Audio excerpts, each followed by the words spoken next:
안녕하세요. 애니캐스트입니다. 이것은 애니메이션 리몬스터의 요약입니다. 제 요약을 좋아하신다면 구독하고 알림벨도 눌러주세요. 우리는 카나타를 소개받습니다. 그는 미친 여자와 데이트를 하며 완전히 엉망이 됐죠. 그리고 그 30번의 칼자국이 그를 끝장냈다는 게 충분히 명백했죠. 그래서 카나타는 최악의 방식으로 원하는 것을 얻게 됩니다. 하지만 그의 다음 생에서도 상황은 나아지지 않습니다. 그가 눈을 뜨자 이 못생긴 고블린이 그를 쳐다보고 있습니다. 그는 무슨 일이 일어나고 있는지 이해하지 못하지만 그들 중 하나로 다시 태어난 것처럼 보인다. 그 노인은 그에게 새로운 이름, 고브로아를 지어준다. 그 후 노인은 그에게 추가 단백질을 위해 커다란 기름진 구더기를 목구멍에 밀어넣는다. 고브로아는 아직 아기라 말을 할 수도 거부할 수도 없다. 둘째 날, 그는 깨어나 자신이 못생긴 초록색 아기들에 둘러싸여 있음을 발견한다. 그는 자신이 그들과 똑같이 못생겼다는 현실을 받아들여야 한다. 그는 자신이 죽었고 이제 이 약하고 무력한 아기 상태로 갇혀있다는 사실을 받아들인다. 그래서 그는 나머지 시간을 자신의 아름다운 인간 얼굴을 잃은 것에 대해 울며 보낸다. 셋째 날, 그는 고블린들이 인간보다 훨씬 빨리 성장한다는 것을 깨닫습니다. 하지만 그래도 그는 여전히 대머리라는 사실은 변하지 않습니다. 적어도 이제는 움직이고 말할 수 있습니다. 그래서 이상적이지는 않지만 그는 이 새로운 삶을 최선을 다해 살기로 하고 세상으로 나아가기로 결심합니다. 넷째 날, 이제 거의 다 자란 고블린들은 구더기 접시를 들고 있는 장로를 다시 만납니다. 장로는 그들을 빈대라고 부르며 오늘부터는 스스로 먹을 것을 구해야 한다고 말합니다. 고버와는 기꺼이 구더기를 먹는 것에 대해 별로 기분이 좋지 않지만 순수 단백질이므로 어쩔 수 없이 먹어치웁니다. 그 후 그는 홀로 넓고 험한 세상으로 나서야 합니다. 동굴을 나서자 그는 전에 본 적 없는 모든 종류의 식물과 동물들로 가득한 멋진 세상을 본다. 그를 따라오는 또 다른 고블린이 있는데 그는 밖에 나오는 것이 처음이라 매우 두려워한다. 그래서 고버와는 그도 처음 보는 곤이라며 그를 안심시키려 한다. 다른 고블린의 이름은 구키치이고 비록 그는 똑똑하지 않지만 고버와는 그와 함께 팀을 이루기로 한다. 중요한 이유는 그의 육체가 매우 강해서 사냥에 도움이 될 수 있기 때문이다. 그들은 숲속에서 토끼를 발견하고 고버와는 구키치에게 정면으로 쫓아가라고 한다. 토끼는 그에게서 도망치기 시작하지만 그게 바로 계획의 일환이다. 고버와는 근처 나무에 숨어 있었고 토끼가 사정거리 안으로 들어오자마자 뛰어내려가 나뭇가지로 토끼의 척추를 부러뜨린다. 이 사냥 전략은 매우 효과적이지만 토끼를 잡고 나자 구키치는 더 많은 고기를 원하게 된다. 그래서 고버와는 그에게 정신을 차리게 하고 누가 보스인지 보여줘야 해. 그에게 단호한 사랑을 퍼붓고 나서 고버와는 저녁을 준비하기 위해 토끼를 손질하기 시작해. 옥수수를 뽑아내고 그것을 살펴본 후 그는 이걸 무기로 만들 수 있을 것 같다는 걸 깨달아. 그때 머릿속에 알림이 떠오르는데 고버와는 이게 무슨 의미인지 모르겠어. 왜냐하면 그 노인은 이런 튜토리얼을 안 해줬거든. 하지만 그가 너무 많이 생각할 새도 없이 구키치가 완전히 회복되어 고기를 먹을 준비가 되어 있어. 고버와는 결국 고기를 꺼내주고 구키치는 그걸 엄청난 감사함으로 쏙쏙 먹어치워. 5번째 날, 두 사람은 사냥 전략을 계속 진행하고 고버와는 토끼뿔을 무기로 성공적으로 구현해냈어. 그가 토끼에서 또 다른 뿔을 뽑아내자 머릿속에 또 다른 알림이 떠올라. 하지만 그 의미가 뭔지는 여전히 잘 모르겠어. 고기를 먹으려고 앉았는데 한 입 빼어 무는 순간 눈이 파랗게 빛나더니 토끼한테서 탈출 기술을 얻었다는 걸 알게 됐어. 전생에 먹는 것의 능력을 흡수할 수 있는 희귀한 능력인 흡수가 있었다는 걸 기억해내면서 모든 게 이해가 됐어. 흡수 능력은 여전히 가지고 있지만 새로운 몸으로 환생하면서 이전에 얻었던 다른 모든 능력은 초기화된 것 같았어. 그래도 어쨌든 하나의 기술이라도 남은 게 정말 다행이라서 상황이 이렇게 된 것에 만족했어. 숲에는 먹어서 힘을 얻을 수 있는 몬스터들이 많으니까. 6일째 되던 날, 고버와는 이미 그의 끝내주는 고기 덕분에 여자들을 사로잡기 시작했어. 다른 사람들은 시도하다 죽었는데 그와 구부키치가 뿔 달린 토끼를 잡았다는 사실에 완전 놀라워했어. 그리고 그녀가 실제로 머리가 자라면서 그것이 고블린도 모낭을 가질 수 있다는 것을 증명했지만 고버와와 구키치는 그냥 완전히 대머리야. 고버와는 그녀에게 다음날 사냥에 참여할 의향이 있는지 묻고 그녀는 그 제안에 기뻐한다. 하지만 7번째 날, 비가 너무 많이 와서 사냥을 연기해야 한다. 그는 다른 할 일이 없으니 고버와는 전에 가본 적 없는 그곳에 숨겨둔 것들을 살펴보려 한다. 하지만 그가 곧 보게 될 것에는 준비가 안 되어 있다. 그는 인간 여성들 무리들이 포로로 잡혀있는 것을 발견하는데 이것은 고블린 슬레이어가 이 미친 세상에서도 항상 옳았다는 것을 증명하는 것이다. 그는 그것을 무시하려 하지만 대신 시간을 들여 무기를 제작하기 시작한다. 그때 고블린 장로인 고부자이가 다가오는데 고버와가 생존에 대한 이상한 동기를 가지고 있다는 것을 알아챈 것이다. 그는 고버와가 예상보다 빨리 레벨업할지도 모른다고 생각합니다. 고버와는 여기에 레벨 시스템이 있는지도 몰랐기 때문에 고부자이는 그에게 이 말을 톡톡 치면 볼 수 있다고 말했습니다. 그렇게 한 후 고버와는 장로가 현재 86레벨임을 확인하고 고부자이는 100레벨에 도달하면 더 높은 존재로 진화할 수 있다고 언급합니다. 하지만 고블린들은 너무 빨리 늙기 때문에 고부자이는 이제 20대이지만 엄청 늙어 보입니다. 떠나면서 그는 유망한 젊은이들이 마을에서 돌아오면 진화한 호부고블린이 어떻게 생겼는지 볼 수 있을 거라고 고버와에게 말합니다. 하지만 고버와에게는 뭔가 이상한 느낌이 듭니다. 다음 날 날씨가 개어 고버와는 다른 2명과 함께 사냥을 나섭니다. 일주일밖에 안 되었지만 그들은 완전한 프로처럼 협력하여 일합니다. 곰미는 후방을 맡고 고버와는 원거리에서 지원하고 고부키치는 선두에서 길을 낸다. 그들은 많은 고기를 얻었고 곰미는 두툼하고 육즙이 풍부한 고기를 맛보고 감격의 눈물을 흘린다. 고버와도 한입 빼어 물고 그 뱀고기에서 새로운 기술들을 배우게 된다. 다음 날도 계속 사냥을 하지만 11일째 되는 날 그들은 알 수 없는 동굴로 들어가는 어리석은 실수를 저지른다. 그들은 거대한 박쥐떼와 마주하게 된다. 그들은 도망치려고 필사적으로 달아나지만 박쥐들이 너무 빨랐다. 그래서 고부키치와 고버와는 남아서 박쥐들과 맞서 싸우기로 한다. 처음에는 압도당하지만 고버와가 자신의 악마의 눈 기술을 사용하여 모든 박쥐들을 순간적으로 얼어붙게 한다. 꽁꽁 언 박쥐들을 모두 죽여버립니다. 그리고는 그 박쥐 시체들을 먹어치우는데 고버와는 박쥐고기를 먹고 반향정위, 독 저항성, 심지어 코로나19까지 얻게 됩니다. 그들이 왕처럼 먹고 있는데 다른 고블린들이 배가 고파서 다가옵니다. 혼자 사냥할 만큼 똑똑하지 못해서 굶주리고 있죠. 그날 밤 그 바보들은 자기들 잘못인데도 고버와에게 화풀이를 합니다. 그들은 고버와에게 문제가 있다고 생각하지만 사실은 그들 자신에게 문제가 있습니다. 만약 그들이 먹을 것을 구하는데 조금만 더 노력했다면 항상 굶주리지는 않았을 겁니다. 하지만 그들은 고버와가 그들의 접근을 감지할 수 있는 능력을 가지고 있다는 것을 깨닫지 못합니다. 그는 맞서 싸우지만 죽일 의도는 없었는데 독의 양을 잘못 계산해서 공격해온 고블린 하나가 죽게 됩니다. 그는 전혀 신경 쓰지 않지만 여전히 그들을 처벌하려는 마음을 가지고 있다. 자신을 암살하려 했으니까? 그때 곰미가 나타나고 곰미가 그녀의 소중한 곰미를 공격한 그들을 어떻게 처리하는지 보고 곰네와도 그들에게 동정심이 생긴다. 다음 날 그들은 다시 사냥을 나가고 협동 공격을 계획한다. 오크는 제 갈 길 가고 있는데 구키치가 그 눈에 바위 하나를 던진다. 눈이 아예 보이지 않게 되자 구키치는 달려든다. 오크는 그를 도끼로 쳐서 밀어내지만 그 직후 또 다른 바위가 오크의 손가락을 부숴버린다.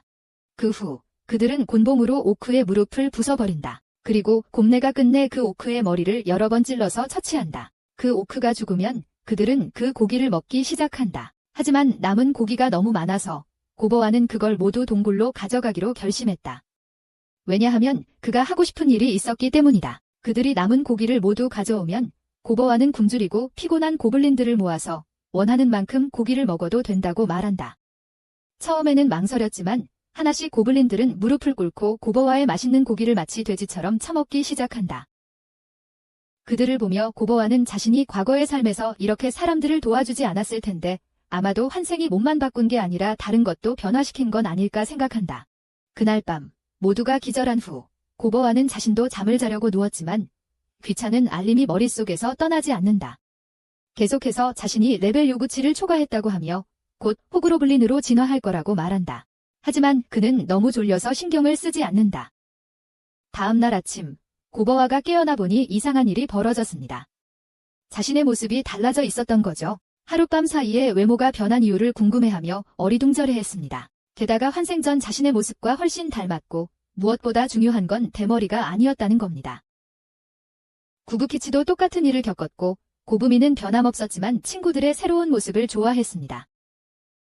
어른이 소란이 무슨 일인지 보러 왔고 고버와와 구부키치가 겨우 2주 전에 태어났는데 진화했다는 사실에 깜짝 놀랐습니다. 구부키치는 고버와의 주의를 끌고 얼마나 강해졌는지 시험해보고 싶다고 말했지만 사냥만으로는 만족할 수 없었습니다. 그래서 고버와와 직접 싸워보고 싶어 했습니다. 고버와도 도전을 받아들였고 두 사람은 시합을 시작하기 위해 나섰습니다. 숲에서 권투를 시작하는데 구구키치는 예전보다 훨씬 강해졌습니다. 하지만 그는 여전히 고베루아를 이길 만한 전투 기술이 부족합니다. 고베루아는 구구키치의 주먹을 피하고 발을 걸어 넘어뜨립니다. 구구키치는 패배를 인정하고 고베루아의 엄청난 힘에 찬사를 보냅니다. 하지만 고베루아도 그에게 칭찬을 합니다. 힘으로 따지면 구구키치가 이 근처 누구보다 강하기 때문입니다. 바로 그때 고베루아는 저 멀리서 늑대 울음소리를 듣고 곧 나쁜 일이 일어날 거라고 직감합니다. 그는 근처에 숨어 그들을 감시하고 있던 고부미를 불러 곧 필요하게 될 그들이 이전에 만들었던 석궁을 가지고 오라고 말합니다. 늑대들이 언덕 아래로 토끼들을 쫓고 있었고 모든 토끼를 죽이고 나자 다음 희생자를 노리는데 불쌍한 녀석은 자기 일이나 하려고 애쓰고 있었습니다. 그 오크는 달리기 시작하지만 그 늑대들은 쉽게 도망가게 두지 않는다. 그들은 계속 추적하다가 결국 따라잡아 찢어버린다. 고버와와 구키치는 그 광경을 지켜보고 진화한 후 얼마나 강해졌는지 테스트할 완벽한 상대가 될 거라고 생각한다. 고버와는 고미에게 크로스보우로 늑대들을 쏘라고 신호를 보내고 리더가 처치되자 고버와와 구키치는 달려들어 늑대들을 박살낸다. 알파가 없어진 늑대들은 협동심을 잃고 그들은 빠르게 처리해서 모든 늑대를 처치했다. 오직 리더 늑대만이 아직 서 있는데 그마저도 상처로 쓰러진다. 그가 쓰러지자 고버와는 나아가 입을 벌리고 그 늑대의 커다란 한 입을 베어 물어버린다. 그 일은 그에게 몇 가지 추가적인 능력을 주는데 그중 하나는 리더십이다. 고버와는 죽은 늑대들을 동굴로 가져가고 다른 고블린들에게 마음껏 먹으라고 알려준다. 하지만 이제부터는 그들 스스로 음식을 잡아야 한다고 말한다. 그들은 자신감이 부족해서 모두 무릎을 꿇고 고버와에게 스스로 사냥하는 법을 가르쳐달라고 간청한다. 고버와는 사냥하는 법을 모른다면 가르쳐주겠다고 하고 무기가 필요하면 만드는 법도 가르쳐줄 거라고 한다. 그로 인해 모두 고버와를 매우 좋아하게 되고 그는 고블린들의 확고한 리더가 된다. 아마 그의 리더십 덕분일지도 모르지만 그에게는 중요하지 않다. 그는 동료들을 이끌기 위해 열심히 일할 것이며 그 과정에서 계속 먹고 새로운 기술을 익히며 목표를 이루려고 한다. 그 후 고미는 고버와 군주에게 요리될 준비가 된 불타는 여성으로 변신한다. 17일째 되는 날 잡혀온 모든 여자들은 자살했고 고버와는 가자이와 함께 조용히 추모식을 올렸습니다. 이제 24일째로 넘어가서 고버와는 다른 고블린들을 훈련시키고 있었습니다. 그러는 동안 그는 만날 수 있는 모든 유망한 적들을 먹어치우며 멋진 새로운 기술들을 익혔습니다. 하지만 갑자기 또 다른 고블린 무리가 나타났습니다. 고버와는 싸울 준비를 하고 자신의 무리를 지키려 했습니다. 하지만 가자이는 그를 막고 이 고블린들이 그들의 약탈자들이라고 말했습니다. 고버와는 이 약탈자들이 자신의 세대 고블린들의 아버지들이라는 사실을 알고 충격을 받았습니다. 이 약탈자들은 또 다른 무리의 여자들을 잡아왔고 악당 고블린들은 모두 기뻐했는데 그들이 마지막 무리였기 때문입니다. 알고 보니 고블린 DNA는 너무나 강력해서 다른 종과 교배해도 고블린 새끼가 태어난다. 고버와는 그 번식에 대해 이해는 하지만 그렇다고 지금 상황을 마음에 들어 하지 않는다. 그는 인간 여성들을 자신이 돌볼 수 있냐고 묻지만 약탈자의 리더는 이를 받아들이지 않는다. 고버와의 고블린 일당은 그를 지지할 준비가 되어 있지만 그로 인해 두 그룹은 분열되기 시작한다. 그때 두 명의 고블린 소녀가 등장해 양측에게 진정하라고 말하며 내전이 일어나는 걸 막으려 한다. 이 두 명의 천재 소녀는 호바스토와 마법사 호브세다. 그녀들은 멋진 아이디어를 떠올리며 두 세대의 리더가 싸워서 승자가 마을의 지도자가 되는 방안을 제시한다. 약탈자는 고버와에게 교훈을 주고 싶어하고 고버와도 싸울 준비가 되어 있다. 고버와가 신기한 실 움직임을 보여주자 싸움은 금방 끝났다. 다른 사람들은 그가 어떻게 그런 짓을 했는지 이해할 수 없었고 고버와는 그것이 그냥 자신의 몸에서 나온다고 설명했다. 알고 보니 그는 악마 거미를 먹은 후에 이 능력을 얻었고 거미줄을 만들 수 있었다. 여자들은 자신들이 없는 동안 그런 남자아이가 태어났다는 사실에 깜짝 놀랐고 고버와는 자신을 마을의 새로운 지도자라고 선언했다. 그는 누구든 문제가 있으면 말해보라고 했지만 아무도 그에게 도전할 용기가 없었다. 고버와는 인간들에게 그들을 건드리지 말라고 명령했다고 말했다. 그는 아무것도 하지 않을 것이며 그들은 결국 인간 마을로 돌려보낼 방법을 찾을 것이라고 말했다. 여자들은 자신들이 무언가를 해야 할지 고민하기 시작했고 고보와의 행동이 전적으로 이타적인 것이 아니었음을 알게 된다. 그 남자는 인간들의 지식을 얻고 싶어 했고 고보와는 그들에게 질문을 퍼부어 그 여자들이 여행 상인이었음을 알아냈다. 고블린들이 공격했을 때 남자들은 모두 죽었고 이 5 여자만 살아남았다. 28일째 되는 날 고보와는 그 여자들이 밝은 분위기를 유지하는 것을 보고 놀랐다. 그들은 완전히 회복되지 않았지만 긍정적인 태도를 유지하는 것이 상황을 더 쉽게 만든다는 것을 깨달았다. 고보와는 그들을 돕고자 음식을 만들었다. 2명의 여자는 뛰어난 요리사이자 재봉사였다. 안경 쓴 여자는 연금술사였고 멍한 여자는 감정사이자 대장장이었으며 빨간 머리 여자는 초보전사였기에 고보와는 그녀를 나중에 훈련에 포함시키기로 했다. 고보와는 그들을 열심히 훈련시켰고 그들이 지칠 때면 거침없이 비난을 퍼부었다. 다음 며칠 동안 그는 사냥 대신 단체 훈련에 집중하고 승무원을 위한 새로운 규칙을 그들의 머리에 새긴다. 31일이 되고 비가 억수같이 쏟아진다. 고보와와 고부키치는 모두가 경탄하는 가운데 미친 듯한 스파링을 벌인다.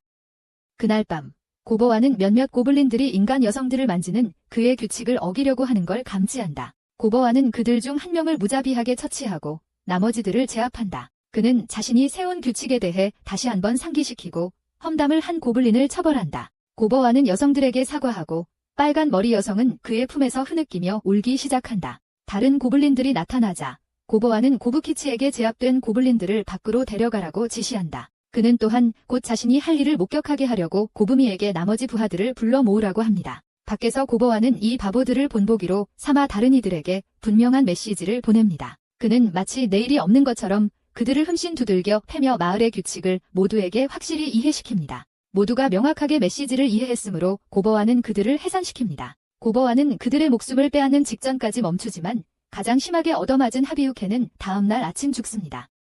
32일째 되는 날 고보와의 부하들은 다시 한번 멋진 팀워크를 발휘하여 무시무시한 삼각불말을 쓰러뜨립니다. 말이 저항하지만 그것은 고보와가 새로운 능력을 많이 얻는다는 것을 의미할 뿐입니다. 그중 하나는 트리플 버스트라고 불리는데 한 번의 공격으로 3번의 타격을 가할 수 있기 때문에 정말 멋집니다. 그날 밤 불타는 머리카락을 가진 녀석이 고보와의 침대에 누워있고 그는 그녀가 전날 밤의 드라마로 엉망이 되었음을 깨닫는다. 고보와는 그녀를 위로하고 밤새 지내도록 허락하지만 아침에 일어나 보니 고미도 거기서 편히 쉬고 있는 걸 보고 깜짝 놀란다. 그날 그들은 고베라는 이름의 여성 고블린이 호브고블린으로 레벨업한 것을 발견한다. 전반적으로 상황은 꽤 순조롭게 흘러가고 있다. 고미는 원거리 유닛을 담당하고 구키치는 군대를 이끌며 호바스토는 기동대대를 관리하고 고베는 지원 역할을 맡아 모든 자비를 처리한다. 합세는 마법사 대장 역할을 맡고 있지만 현재 그들의 팀에서 마법사는 그녀밖에 없다. 그날 나머지 시간 동안 고보와는 훈련을 대장들에게 맡기고 사냥을 위해 숲속 깊은 곳으로 향한다. 그는 강력한 종말 마법을 다뤄보며 그 힘의 놀라움을 금치 못한다. 단 한 번의 공격으로 트라이온을 완전히 박살냅니다. 하지만 문제는 고보와가 너무 자만해서 북쪽 숲으로 들어가기로 결정했다는 겁니다. 그러다 피로 물든 섬뜩한 곳에 발을 들여놓고 늙은 고부지가 모든 고블린들에게 어떤 이유로든 북쪽 숲에 절대 들어가지 말라고 경고했던 걸 기억해냅니다. 그 안에는 붉은 곰이라 불리는 무시무시한 붉은 괴물이 도사리고 있기 때문입니다. 그리고 이제 고보와는 바로 그곳에 서 있습니다. 그 짐승이 트라이온을 아무렇지도 않게 찢어발기는 것을 봅니다. 전에 트라이온의 갑옷은 골칫거리였지만 이 곰은 버터처럼 찢어버립니다. 그리고 바로 그때 붉은 곰이 나타나고 고보와는 평범한 사람이라면 아마 도망쳤을 거라는 걸 압니다. 하지만 고보와는 평범한 인간이 아닙니다. 그 짐승과 정면으로 맞서 싸워 이기고 능력을 획득하기 위해 삼켜버리려 합니다. 1단계에서는 자신의 멸망 마법을 시작으로 무기고에 있는 모든 무기를 사용할 준비가 되어 있습니다. 마을에서 고부미는 고보와를 한동안 보지 못해서 걱정하기 시작합니다. 다른 사람들도 그를 보지 못했기 때문에 걱정이 더 커집니다. 한편 고보와는 붉은 곰이 자신의 멸망 마법을 막기 위해 오른팔을 희생하자 충격을 받습니다. 곰은 맹렬한 공격을 퍼붓고 고보와는 삼각불에서 얻은 최고급 갑옷으로도 자신을 보호할 수 없다는 것을 알게 됩니다. 고부루는 공격으로 전환하여 곰의 머리를 노립니다. 하지만 그의 무기는 곰의 두개골에 상처 하나 내지 못하고 곰은 그를 날려버립니다. 고보와는 끈으로 곰을 묶지만 그 녀석이 풀려나면서 불꽃 같은 숨을 내뿜습니다. 숲 전체가 불길에 휩싸이고 고보와는 상처를 치료해야 합니다. 이 공격에 당한 건 전생에 불을 뿜는 곰을 본 적도 들어본 적도 없었기 때문입니다. 상대는 매우 위험하니 고버와는 승리하기 위해 몇 대 맞을 각오를 해야 합니다. 고버와는 다시 공격을 시도하며 불꽃 숨결로부터 자신을 보호합니다. 짐승은 겉보기엔 강하지만 고버와는 영리하게 불꽃 숨결을 이용해 곰의 입을 관통합니다. 고버와는 자신감에 차 있지만 아직 부족합니다. 사나운 곰이 그를 다시 공격하고 고버와는 피해를 최소화하려 하지만 그 강력한 공격에 큰 타격을 입습니다. 이번 라운드는 무승부라고 인정해야 해. 적어도 그의 칼날이 곰의 입에 박혔으니 그 녀석이 더 이상 불을 뿜을 수는 없었어. 이 미친 듯이 강한 곰은 아직도 힘이 넘치고 고버와는 한 번의 공격만 더 받으면 목숨을 잃을 위기에 처해 있어. 고버와는 엄청 불리한 상황이지만 그는 미친 듯이 그럴수록 고기 맛이 더 좋을 거라고 외쳐. 고버와는 계속 싸우며 어느 정도 피해를 입히지만 충분하지 않아. 그래서 그는 곰에게 자신이 곰을 먹을 준비가 됐다고 말하고 다시 공격을 시도해. 하지만 그 과정에서 팔 하나를 잃어 34일째 되는 날, 고버와는 마침내 이 미친 싸움에서 승리하지만 간신히 살아남았어. 마침내 그는 곰을 먹고 강력한 특성들을 얻습니다. 예를 들면 엄청난 피해와 미친 힘 같은 것들입니다. 고버와는 곧 기절하지만 그는 다시 한번 자신의 레벨 값을 초과하고 모든 조건을 충족했다는 것을 알게 됩니다. 이제 그는 희귀한 오거 종으로 진화할 수 있게 됩니다. 그의 의식은 사라지고 고버와는 작은 글씨도 읽지 않고 그냥 개를 선택합니다. 35일째, 고버와는 계속해서 곰을 먹으며 더욱 믿을 수 없을 정도로 강력한 특성들을 얻습니다. 그는 칼을 잡으려 하지만 어쩐지 칼이 이제 더 작게 느껴지고 고버와는 자신이 오거가 되었다는 사실에 충격을 받습니다. 고버와는 마을로 돌아가지만 모두들 그가 공격을 시작했다고 생각하며 겁에 질려 있습니다. 그들은 도망칠 준비를 하며 왜 오거가 그들을 향해 웃고 있는지 궁금해하고 고브루가 여기 있으면 그들의 엉망진창인 상황을 구해줄 거라고 생각합니다. 다행히도 고비가 그를 알아보지만 그의 진화에 놀라기보다는 그가 이렇게 오래 사라졌다는 것에 화가 난다. 결국 그녀는 자신을 다치게 하지만 그래도 고브루에게 혼을 낸다. 그녀는 그가 팔을 잃은 것에 화가 나지만 다른 사람들은 그가 붉은 곰을 처치했다는 사실에 감탄한다. 하지만 가장 놀란 사람은 고부자이로. 그는 고버와가 태어난 지 단 한 달 만에 북부숲의 주인을 물리쳤다고 지적한다. 모두가 그에게 궁금한 점이 100만 가지지만 고버와는 그저 자신이 살아남아 이 새로운 세상에 온 집에 도달했다는 것에 감사할 뿐이다. 고버와가 오거로 변한 이후로 곰이는 그에게 계속해서 달라붙고 있다. 하지만 그 전에 우리 친구는 옷을 갈아입어야 한다. 그가 창고로 들어가자 거기 있는 여성들은 처음에는 그를 알아보지 못하고 충격을 받는다. 하지만 그가 자신의 정체성을 증명하기 위해 뛰어난 실력을 보여주자 그들은 조금 누그러진다. 한 명의 인간 소녀가 이 부서진 도끼를 보고 그것을 고칠 생각에 신이 난다. 그리고 고베루아가 그곳에 있을 때 그녀는 자신이 마법의 돌로 칼을 만들었다고 말한다. 그녀는 그에게 그것을 확인해 보라고 한다. 고베루아는 그녀의 열정에 감명을 받아 그녀의 머리를 쓰다듬어준다. 스톡홀름 증후군이 강하게 온 것 같아 그녀는 그것을 좋아한다. 반면 고미와 빨간 머리 소녀는 그것을 완전히 싫어한다. 그들은 고베루아가 다른 소녀에게 관심을 주고 있어서 질투를 한다. 그때 고베루아는 쌍둥이들을 살펴보러 가서 그들이 어떻게 지내고 있는지 확인합니다. 하지만 그들이 해야 할 일은 두 사람만으로는 너무 많습니다. 그래서 그들은 고베루아에게 추가 인력을 부탁할 수 있는지 물어봅니다. 그들이 부탁하자 고베루아는 몇몇 고블린 소녀들에게 도움을 요청하라고 지시합니다. 쌍둥이들은 그 말을 듣고 매우 기뻐합니다. 하지만 고베루아조차도 그들이 고블린을 이렇게 빠르게 좋아하게 된 걸 보고 놀라워합니다. 게다가 그들의 가족은 일주일 전에 고블린에게 전멸당했었죠. 고베루아는 농담 삼아 그들이 훌륭한 아내가 될 거라고 말하지만 그 소녀들은 그 아이디어에 별로 반응하지 않는 듯합니다. 하지만 붉은 머리와 고비미는 확실히 그 아이디어에 동의하지 않는 것 같습니다. 다음으로 그는 약을 만들고 있는 녹색 머리 소녀를 확인합니다. 그는 작은 병 중 하나를 확인하고 그것이 완전한 독이라는 것을 알 수 있습니다. 그리고 그 소녀는 그것을 부인하지도 않습니다. 그녀는 보호를 위해 그것을 만들었습니다. 처음에는 고블린들의 음식에 독을 넣어 모두 없애려고 했기 때문입니다. 하지만 그 후에 그녀는 믿을 만한 고블린들이 있다는 것을 알게 되었습니다. 그래서 더 이상 사용하지 않을 것입니다. 다음 날, 고버와는 자신의 평소 훈련을 따라갈 수 없다는 것을 깨닫습니다. 오우거 상태에서는 다른 고블린들과 싸울 때에도 힘을 조절하지 않으면 거의 죽일 뻔하기 때문입니다. 그래서 그는 그들과 싸우는 것을 그만둘 것입니다. 구구키치는 패배를 매우 힘들게 받아들이고 머리를 식히기 위해 사냥을 가기로 결정합니다. 고버와는 걱정하면서도 그가 혼자만의 시간이 필요하다는 것을 알고 있다. 나머지 시간은 모두가 평소처럼 보낸다. 그리고 고버와는 드물게 혼자 있는 홉스의 옆에서 바느질하며 시간을 보낸다. 붉은 공과의 싸움에서 팔을 잃었지만 슬라임 능력 덕분에 별로 불편하지 않다. 어쨌든 고버와는 홉스에게 책을 돌려달라고 읽던 것을 마저 읽고 싶다고 말한다. 하지만 홉스는 완전히 무시하고 계속 책을 읽는다. 다음 날 고버와가 점심을 먹고 있는데 고베가 급하게 달려온다. 다친 감염석을 안고 온 고베. 고버와는 그것을 치료하려 한다. 하지만 맙서사 피를 너무 많이 흘렸어요. 그래서 약제사에게 도와줄 약을 만들어 달라고 부탁해야 한다고 했어요.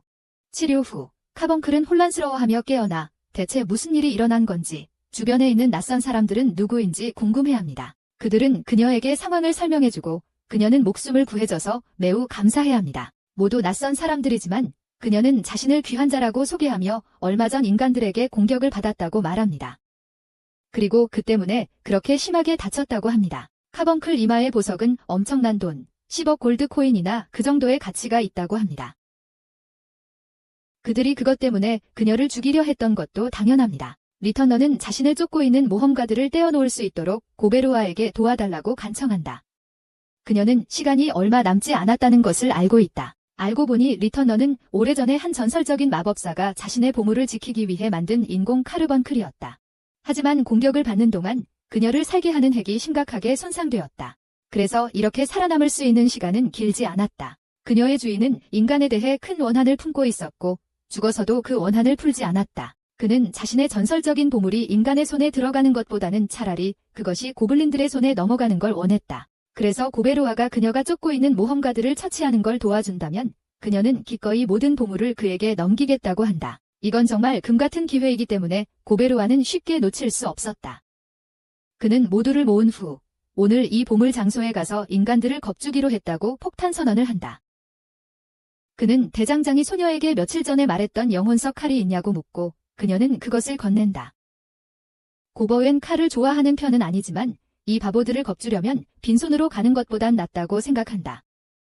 고블린 팀은 카르번클이 말한 보물 장소로 깊숙이 들어간다. 안으로 들어가자 고버웬 고키치와 일행에게 숨어있으라고 말하고 자신은 인간들과 협상하려고 한다. 그는 혼자서 돌아다니며 모험가들을 찾기 시작한다. 그러나 갑자기 그 같은 바보들이 나타나 그를 함정에 빠뜨린다. 그들은 이제 5억까지 상대해야 한다며 불평하지만 결국 그를 빨리 처리하기로 결정한다. 한 암살자가 살해를 시도하려 하지만 고버온은 그것을 한참 전에 간파하고 맨손으로 그 공격을 막아낸다. 모험가들은 그 암살자의 은신이 이렇게 쉽게 들켜버린 것에 충격을 받는다. 그러다 고버오가 끼어들어 그들이 지금 다른 사람 집에 침입해 물건을 훔치려 하다가 수호자까지 해치려 했다고 소리친다. 그리고 그 위에 자신들이 잘못한 게 없다고 생각한다고. 다행히도 고버오는 차분한 사람이라 그들에게 고통의 세계에서 벗어날 기회를 준다. 그들이 그에게 공격을 퍼붓지만 그 공격이 너무 약해서 고버오는 아무렇지 않게 피한다. 고버오는 상황이 더 악화되기 전에 떠날 기회를 다시 한 번 준다. 하지만 인간들은 대개 상식이 개입되면 갑자기 뇌세포가 사라지는 것으로 유명하다. 그래서 고버오가 분명히 그들보다 훨씬 강하지만 그들은 계속해서 고버오에게 달려들다가 결국 그의 인내심이 끊어지고 해골을 부술 준비를 합니다. 그 모험가들은 고버오를 건드린 것을 후회하기 시작합니다. 하지만 이제 와서 돌이킬 수 없습니다. 고버오는 자신의 지구 마법을 사용하여 그들을 가두고 동료들에게 그 바보들을 공격하라고 명령합니다. 모험가들을 두들겨 팬 후 그들의 모든 것을 빼앗고 내쫓습니다. 그래서 고버오는 그 전리품을 모두 먹어치우고 아이템의 능력까지 얻게 됩니다. 이제 그는 10만 개가 넘는 물건을 담을 수 있는 멋진 아이템 상자를 소환할 수 있습니다. 약속을 지켰으니 리터너는 고버오와 그의 동료들을 보물방으로 안내합니다. 그녀의 주인이 죽은 곳입니다. 멋진 물건들로 둘러싸인 그 남자는 마법사 벨벳이었습니다. 리터너는 자신이 영혼과 대화하는 뛰어난 능력을 가졌다고 말하며 그것이 바로 영혼석을 많이 얻은 방법이라고 한다. 리터너의 시간이 다 되었고 그녀는 다시 한번 고버와 일행에게 감사의 인사를 전하고 사라지면서 머리 보석을 남긴다. 고버는 그것을 씹어 먹는다. 그들은 리터너를 위한 묵념을 잠시 한 후 그 일을 마치고는 가치를 지닌 물건을 찾아 약탈을 시작한다. 그리고 새로운 아이템 상자가 정말 유용하다. 하지만 떠나기 전에 고버는 시체를 이렇게 노출시킨 채 두는 게 마음에 걸려서 불태우는 게 가장 좋은 방법이라고 생각한다. 그렇게 불태우자 시체는 재로 변하고 그 자리에 고버가 즉시 착용할 수 있는 건틀릿이 남는다. 그 건틀릿은 전설적인 마법 아이템인 것 같고 고버가 그걸 사라진 팔에 착용하자 그 팔과 합쳐져서 사라진 부분을 대체한다. 이 팔은 정말 대단하며 회전, 독 생성, 심지어 끈까지 만들어내는 등의 특별한 기능을 가지고 있다. 하지만 가장 좋은 부분은 일반적인 손처럼 작동한다는 거야. 다음 날 고버오는 보물방에서 얻은 장비들을 확인하는데 많은 시간을 보낸다. 그리고 말해줄게. 그 물건들은 전설적인 마법사가 수집한 것이라서 모두 최고급이고 엄청나게 강력해. 그래서 다음 날 고버오는 15명의 호구고블린과 그 일행에게 마법 아이템을 나누어주며 공정하게 전리품을 분배한다. 그는 이 주홍색 창과 멋진 마법 팔찌를 자신을 위해 챙긴다.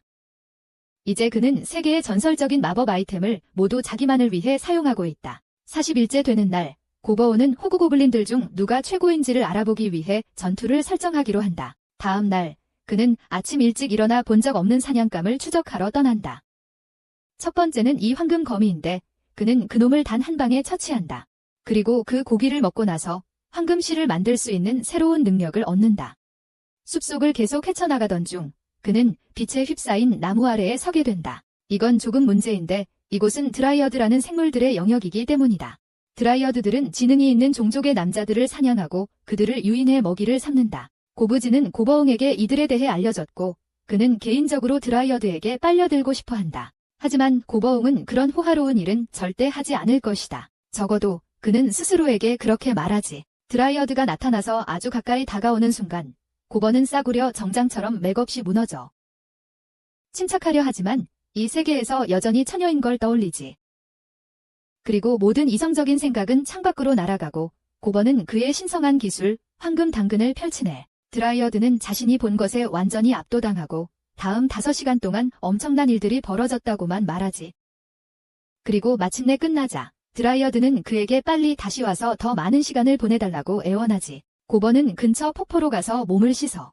하지만 어디선가 도마뱀 인간 한 무리가 아무런 이유 없이 그에게 달려들어. 그래서 그는 그들을 완전히 없애버리고 덤벼들 만큼 어리석은 다른 사람들도 모두 처리하지. 다음 날 고버오는 크루 중 2명의 고블린이 마법사가 될 능력이 있다는 걸 알게 되고 그래서 그들을 홉제에게 훈련받으러 보내.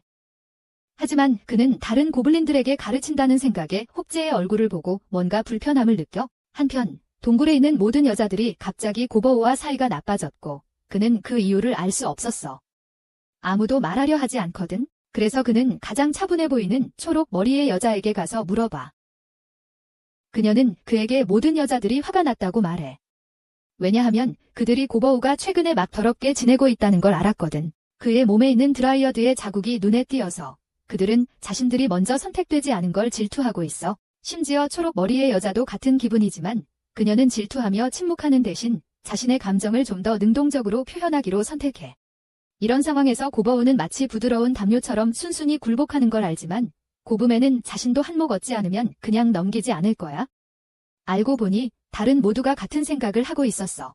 그날 훨씬 더 많은 일이 있었어. 고버오가 방에 방음벽을 설치해야 할 정도였지. 하지만 그 벽 뒤에서 일어난 일은 그 벽 뒤에 남아있어. 알겠지? 그리고 믿어줘. 나 절대 한마디도 안 할 거야.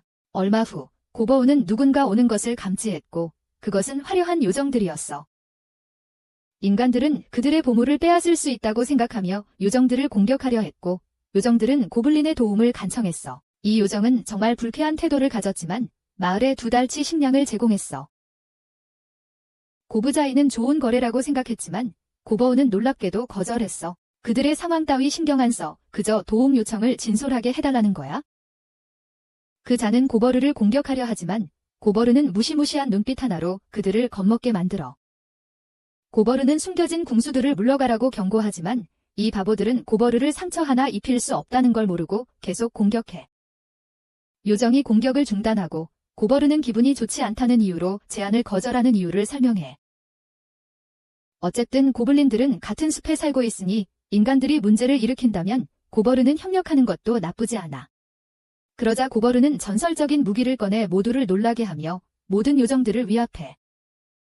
고버르는 그 무기가 어떻게 작동하는지 제대로 알지 못하지만 그것으로 찌르면 100m까지 날아가는 무한한 창을 만들어낼 수 있어. 그러자 요정들은 겁에 질려 도망가고 고버르는 그 녀석들을 다시 볼 일이 없기를 바라. 45일째 고버옵은 사냥을 나가 20마리의 회색 슬라임을 처치한다. 그는 슬라임의 핵을 먹고 체액 재생과 자동 복제 같은 능력을 얻는다. 고버옵은 자동 복제를 시험해보고 자신의 피로 작은 자신을 만들 수 있다는 것을 알아낸다. 그는 그것의 눈을 통해 볼 수 있어 서로 연결된 감각이 있다는 것을 알게 된다. 이것은 고버옵의 머릿속에 천재적인 아이디어를 떠오르게 한다. 46일째, 그는 소녀들에게 자신의 피를 안감으로 넣어 옷을 만들게 한다. 그렇게 하면 그 옷이 전파기 역할을 하여 만약 그들이 큰 곤경에 처하게 되면 유용할 것이다. 47일째, 고버옵의 미니 정찰병이 그 엘프들이 교훈을 얻지 못하고 다시 찾아왔다는 사실을 발견한다. 이번엔 고버오가 동굴 깊숙한 곳에서 귀청이 터질 듯한 포효를 내지르고 엘프들은 너무 놀라서 꼼짝 못합니다. 고버오는 나타나면서 아무 말도 하지 않고 마치 아무것도 아닌 듯 그들을 낚아챕니다. 엘프 두목은 고버오가 자신을 무시한 것이 자존심을 상하게 했다며 징징거리고 그래서 고버오는 한 번 이상 죽어 마땅하다고 합니다. 하지만 다른 엘프들은 두목이 바보짓을 한 것을 막지 못해 사과합니다. 고버오는 이미 결심을 했고 가혹한 결정입니다. 엘프 두목은 이미 죽은 목숨이나 다름없지만 나머지는 살아남을 기회가 있습니다. 고버오는 엘프와 고블린들 사이에 모의 전투를 벌이게 하고 이기는 쪽이 살아남습니다. 고버오는 그게 공평하다고 생각합니다. 왜냐하면 결국 23명의 엘프 중 6명이 처참하게 패배합니다. 웃긴 건 참가자들이 전부 남자였다는 건데 고버는 속으로 여자들이 탈락하는 걸 보고 싶지 않아서 경기를 조작했다는 걸 인정합니다. 그러고는 고버는 간식으로 탈락한 엘프들을 먹어치우며 엄청난 능력을 얻습니다. 그는 생존자들에게 자신들의 포로가 되었다는 사실을 알립니다. 그들은 무사히 도망칠 줄 알았지만 고버는 그들이 여전히 고블린들을 몰살하려 했다는 것을 상기시킵니다. 늙은 변태 고블린 고부자이는 엘프 포로들을 가지게 된 것에 흥분합니다. 하지만 고버는 포로를 함부로 만지는 건 규칙 위반이라고 일깨워줍니다. 고부자이는 잘 지내겠다고 약속하지만 단 한 번만이라도 간절히 원합니다. 그러자 고버는 엘프 두목에게 최종 처벌을 내리러 갑니다. 48일째, 우리는 고부키치가 레벨 100에 도달한 것을 봅니다. 49일째, 모두는 고부키치가 특별한 변종으로 진화한 모습을 보고 놀랍니다. 그의 어두운 빨간색은 불의 반신의 축복의 결과이며 그의 철심 피부는 전쟁의 반신의 축복입니다.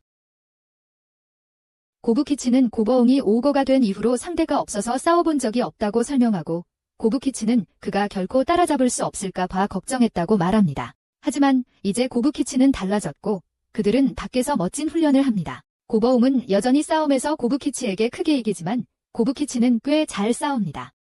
결국 고버옹이 승리하지만 그 경기는 고부키치가 정말로 그의 라이벌임을 증명합니다. 그날 밤 고버옹은 매우 지친 상태로 갑자기 이상한 인물이 나타납니다. 이 녀석은 무슨 이유인지 모르겠지만 사과를 하고 고버오에게 선물을 건네며 최소한 그것은 해야 한다고 말한다.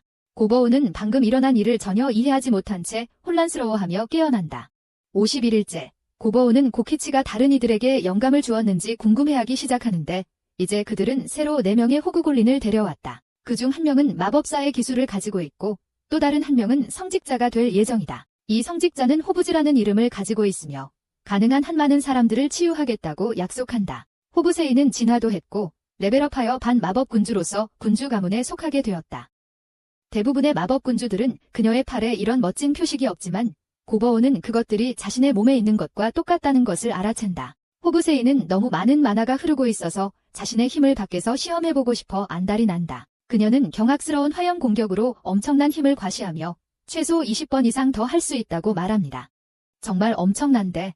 하지만 더 놀라운 것은 그녀가 현재 반쪽 마법 대마법사일 뿐이며 다음에는 아마 완전한 마법 대마법사로 진화할 것이라는 점입니다. 고버오는 그녀의 진화에 맞춰 새로운 장비를 주고 질투하는 호바스토에게 곧 따라잡겠다고 말합니다.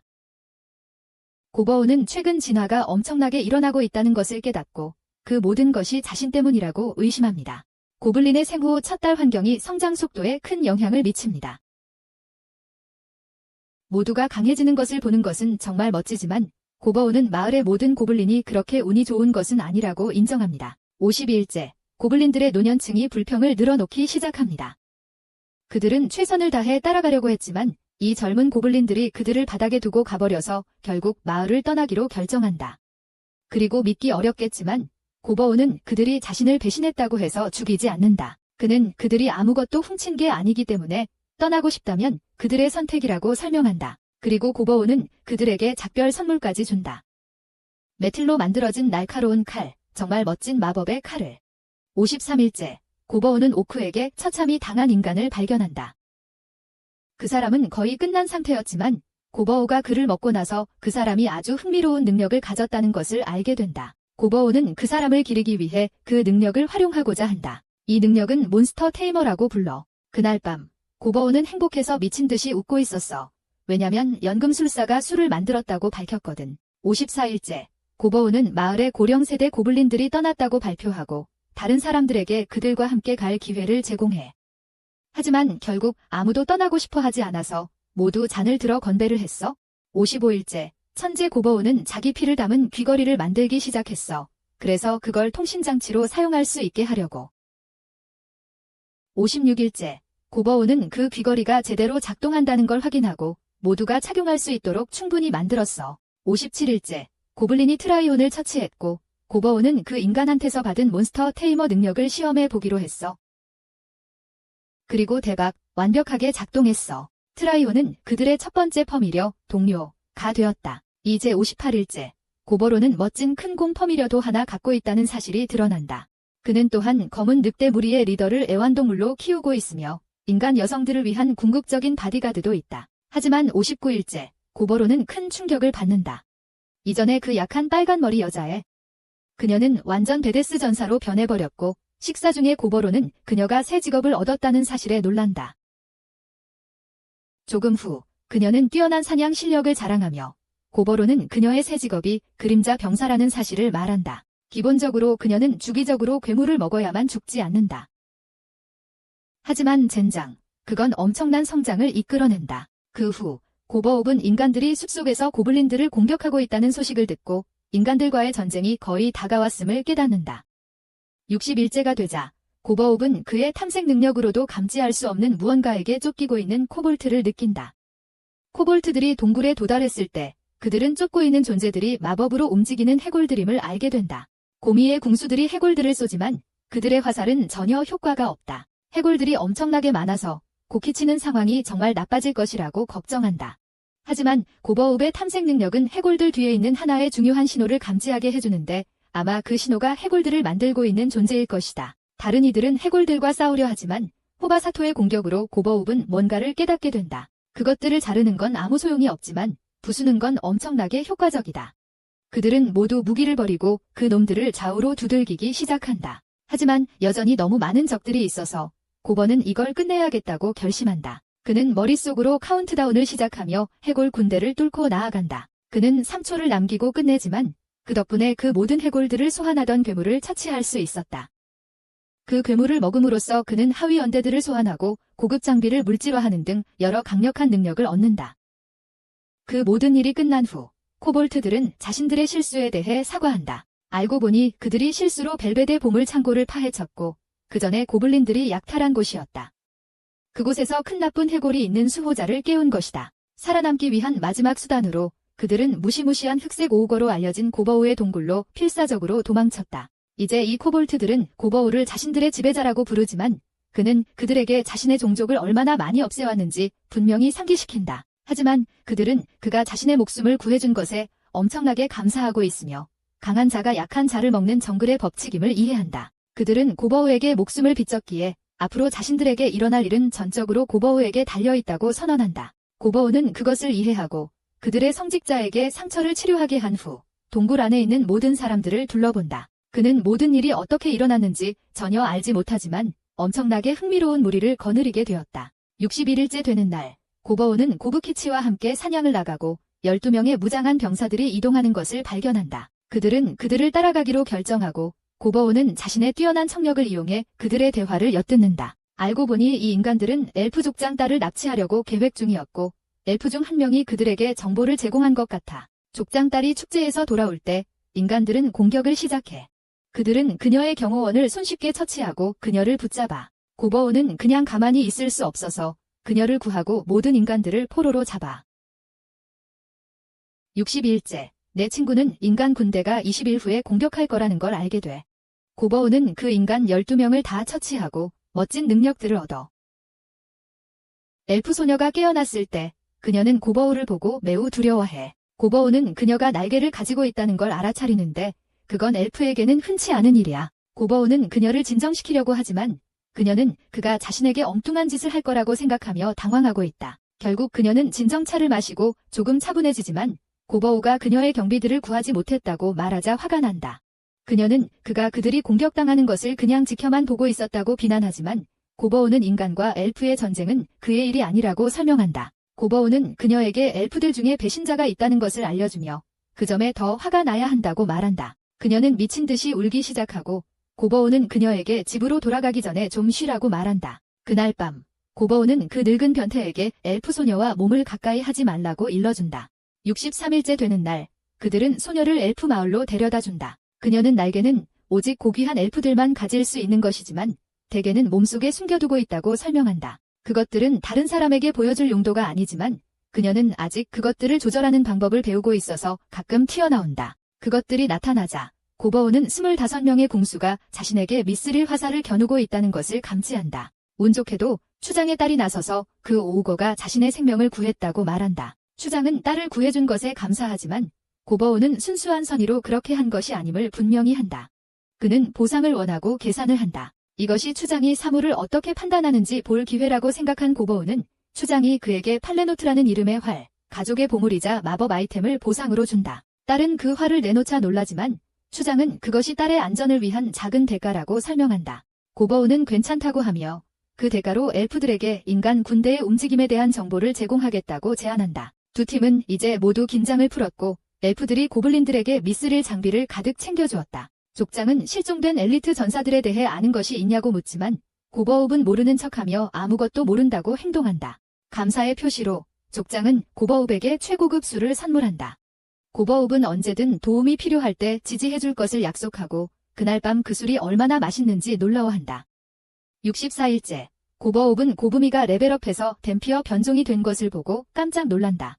게다가 이제 그들과 함께하는 호부 고블린들이 8명이나 늘었다. 고부미는 이제 새로운 능력을 가지게 되었다. 얼음의 신이 그녀에게 거대한 얼음을 창조하고 다룰 수 있는 능력을 부여했다. 악을 사용할 때 나는 심지어 적들이 서로 싸우게 만들 수 있어. 고버웁은 그녀의 새로운 모습을 알아보는 것 같지만 정확히 무엇인지 짚어내지 못해. 그리고 고부도 진화해서 이제 반지구 군주가 되었어. 지구 군주들은 땅을 제어하고 자신의 몸을 강화할 수 있어. 그녀는 보석을 찾을 수 있는 번개 마법도 얻었어. 그리고 호바사는 반피의 군주로 진화했어. 그는 피를 직접 조종해서 무기로 만들 수 있어. 게다가 이 모든 진화한 고블린들은 이유도 없이 문신이 있는데 각자 다른 곳에 있어. 그들은 그 문신들이 자신들에게 힘을 준다고 주장해서 고버우는 그것들에 대해 더 알고 싶어한다. 이 모든 변화를 겪은 후 고지인은 이제 그들에게 새로운 이름을 지어주기로 결심한다. 그리고 여기에 다양한 종족의 힘순위를 보여주는 차트가 있는데 그곳에서 오그로는 5번째로 댐피어와 군주들 뒤를 잇고 있다. 오그로는 엘프들이 인간들과 전쟁을 벌일 때 도움을 요청할 거라는 것을 알고 있다. 그들은 모든 도움이 필요하다는 걸 알기에 그는 새로운 동료들에게 소통 귀걸이를 나눠준다. 하지만 엘프 소녀들은 그걸 받아들이지 않는다. 왜냐하면 엘프에게 귀를 건드리는 것은 매우 금기시되는 일이기 때문이다. 하지만 오그로는 기죽지 않는다. 그는 그들의 마음을 바꾸기 위해 자신의 야생적인 방식으로 작업할 것이다. 오그로는 새로운 크루와 함께 훈련을 시작한다. 그는 소환된 하위 언데드 능력을 사용해 여러 마리의 해골을 소환하여 실전 훈련을 진행한다. 그는 해골들에게 갑옷도 입힌다. 갑옷이 좋을수록 해골이 더 강해지기 때문이다. 엘프들은 고전하며 대부분의 싸움에서 패배하지만 오그로는 여전히 기뻐한다. 왜냐하면 그룹 내에서 신뢰가 쌓이고 있기 때문이다. 65일째 오그로는 만화를 적게 사용하면 일반적인 해골, 좀비, 그리고 다른 언데드를 만들 수 있다는 것을 깨닫는다. 그는 그것들이 어떤 맛일지 궁금해하지만 아쉽게도 그것들을 먹을 수 없다. 하지만 훈련용으로는 좋고 경험치를 얻는 데 유용하다. 해가 뜨면 그들은 정화되므로 낮에는 그것들을 사용할 수 없는 것이 정말 아쉽다. 오그로의 부대는 이제 100명이 넘는 대원들과 함께 깊이 굴러가고 있다. 코볼트들은 지금 꽤 힘든 상황이라 다른 누구보다 더 열심히 해야 한다. 싸움 후 오그로는 고부프가 썩은 고기를 너무 많이 먹는 게 걱정되지만 그녀는 그게 최고라고 생각한다. 66일째 오그로는 지구에게 해골들이 나오던 동굴 출구를 막아달라고 했다. 그는 또한 코볼트들을 보내 늑대 정령을 더 잡아오게 했다. 코볼트들은 예상보다 빨리 일을 마치고 늑대 20마리를 잡았다. 돌아가는 길에 그들은 강력한 멧돼지를 만나고 어스는 그걸 단숨에 처치했다. 나중에 대장장이 소녀는 오그로가 붉은 곰과 싸우다 망친 도끼를 업그레이드했다고 밝혔다. 그녀는 정령석, 철, 미쓰리를 섞어서 개조했습니다. 오그로는 감탄하고 대장장이 소녀는 자신이 속성 대장장이로 업그레이드했다고 밝힙니다. 67일째 되는 날, 오그로 키츠는 어스에게 짝사랑을 하고 있다고 말합니다. 놀랍게도 오그로는 이미 알고 있었고 오그로 키츠는 어떻게 해야 할지 몰라서 도움이 필요하다고 설명합니다. 오그로는 그를 위한 계획을 세우고 오그로 키츠에게 그날 밤에 마음을 전하라고 합니다. 아침에 좋은 소식을 기대하며 그날 밤 오그로 키츠는 어스에게 자신의 마음을 솔직하게 고백하고 어스는 잘 받아들이는 것 같습니다. 다음 날 아침 오그로 키츠는 발걸음이 가볍고 오그로와의 시합에서 그 어느 때보다 강해졌습니다. 오그로 키츠는 평소보다 더 많은 타격을 성공시켰고 오그로는 그의 소년을 위해 일이 잘 풀린 것에 기뻐했습니다. 알고 보니 어시가 그 전날 담비에게 얘기했대. 그래서 오그로와 담비가 상황을 마련한 거야? 오그로 키츠는 최근에 너무 강하고 에너지가 넘쳐서 오그로는 자신을 교체하고 검은 해골과 스파어를 해야 했어. 훈련 후 오그로의 평소 동료들이 사냥을 갔어. 그들은 오그로가 전에 본 적 없는 벌레 괴물들을 발견했고 그 덕에 그는 더 많은 능력을 얻었어. 가장 멋진 능력은 외골격이야. 오그로는 그것을 사용하고 자신이 멋지게 변신하는 슈퍼히어로가 된 걸 보고 충격을 받았어. 이 새로운 외골격은 진짜 강력해. 자기 수리도 가능하고 충격을 흡수할 수 있어. 오그로 취향에는 좀 너무 화려하지만 담비는 엄청 멋지다고 생각해. 오그로는 예전 옷을 다시 입으려 하지만 젠장, 결국 알몸이 돼버렸어. 알고 보니 평소 옷이 그 멋진 외골격을 만드는데 사용되었던 거야? 자기 옷이 마음에 들었는데 정말 아까워. 그 붉은 곰의 가죽으로 만들었었거든. 하지만 오그로는 이 외골격이 5가지 다른 형태로 변신할 수 있게 해준다는 걸 깨닫고 더 멋지다고 생각해. 그중 하나가 붉은 곰을 사용했으니 이제 다른 것들도 사용할 수 있게 된 거야. 곰곰이 생각해본 후 오그로는 공중전과 해전을 위한 형태를 원한다고 결정해. 그래서 벌레 중 하나를 등록해서 날개를 틔우고 날 수 있게 합니다. 하지만 조종이 좀 어려워서 연습이 필요합니다.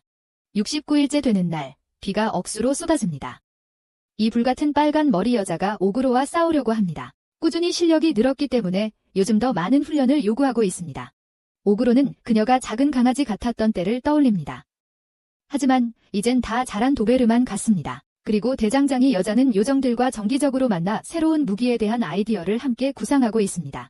그녀는 연발석궁을 만들고 있지만 일이 순조롭지 않아서 오그로는 그녀에게 방향을 바꿔 그것들을 만들라고 합니다. 오그로는 그녀에게 더 많은 재료를 주며 새로운 무기를 만들어주기를 바란다. 셰프 자매는 새로운 직함인 수석 셰프가 되었다.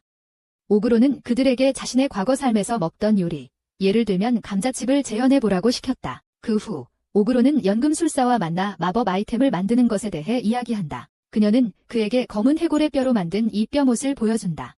이것은 맞은 대상을 그 자리에서 얼려버릴 수 있다. 다른 소녀들이 오그로가 연금술사와 가까워지는 장면을 보지만 그와 나는 그 후에 일어난 일에 대해 말하지 않겠다. 70일째가 되고 몇 명의 엘프들이 그들의 우두머리 엘프를 대표하여 찾아온다. 요정들이 예전 동료들을 지나치지만 오그로의 귀걸이 때문에 어두운 요정처럼 보이는 착시 효과가 생깁니다. 요정아이가 인간들이 움직이고 있다고 말합니다. 요정들은 혼자서는 감당할 수 없어서 오그로의 도움이 필요합니다. 값은 상관없고 적을 완전히 없애기만을 원합니다. 하지만 조건이 있습니다.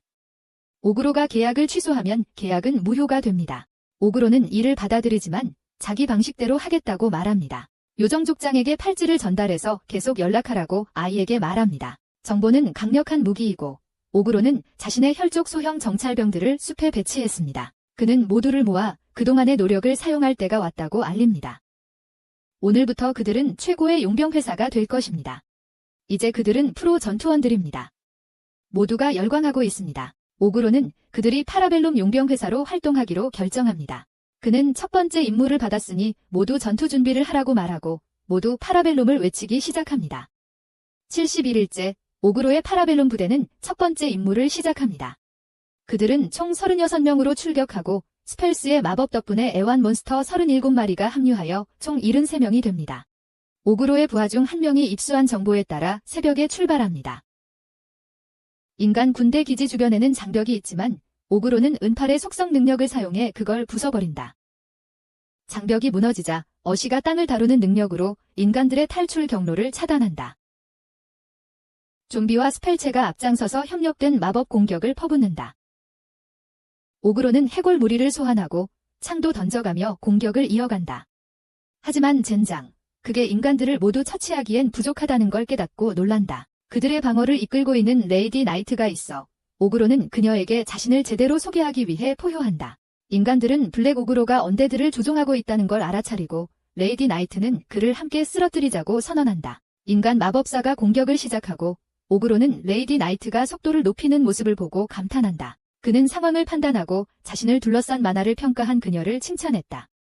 그녀가 그의 심장을 찌르려는 전략도 똑똑하다.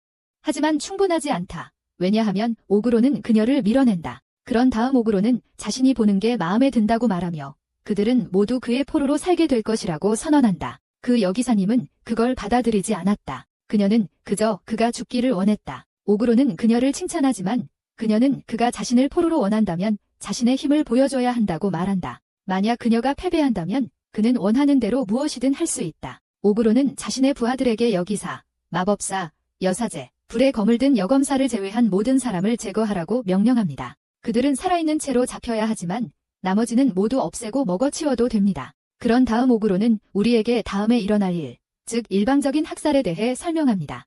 좀비의 매혹적인 악마의 눈은 인간 병사들을 완전히 매료시켜 서로 싸우게 만들고 오그로 키치는 그 어리석은 자들을 압도합니다. 블리자르도는 자신의 힘을 사용하여 피를 무기로 만들고 어시는 자신의 기술로 지원합니다. 그들은 단 한 명의 부상자도 없이 적을 물리치지만 여기사는 오그로에게 한 방을 먹입니다. 거의 피해를 주지 못하지만 그에게 접근하는 것 자체가 엄청나게 인상적입니다. 바로 그때 인간 마법사가 공격을 준비하며 여기사에게 그곳에서 도망치라고 애원합니다. 스페라이는 그 마법사의 공격이 5레벨 마법임을 알아채고 오그로가 그것을 감당하지 못할까 봐 걱정합니다. 설상가상으로 기사단장은 오그로가 그 마법 공격을 받도록 자신을 희생합니다. 인간 마법사는 사과하며 더 이상 참을 수 없다고 말하고 마법을 풀어놓습니다. 하지만 오그로는 기사단장이 죽는 것을 허락하지 않을 것이기에 이미 승리했다고 선언합니다. 그러자 기사단장은 오그로가 능숙하게 마법 방패를 펼치는 것을 경외감에 찬 눈으로 바라봅니다. 스페라이 또한 그 방패를 만들기 위해 3레벨 소멸 마법, 은팔에서 나오는 진공 방패, 그리고 다른 능력들을 결합해야 한다는 사실에 놀랍니다. 오그로는 모든 것을 쏟아부었지만 드래곤의 마법 공격을 막아냅니다. 오그로 일행의 완벽한 승리이며 그는 강력한 전사들을 모두 사로잡은 것이 대단한 일이라고 말합니다.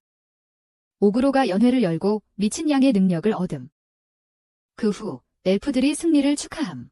오그로가 새로운 포로들을 확인하러 가지만 그들은 별로 좋지 않은 상황. 72일째 오그로가 귀걸이를 착용한 덕분에 인간들은 더 이상 거짓말을 하거나 숨길 수 없다고 설명함. 그래서 엄청난 정보를 얻음. 장로 엘프가 그 정보를 요구하고 술로 대가를 제안함.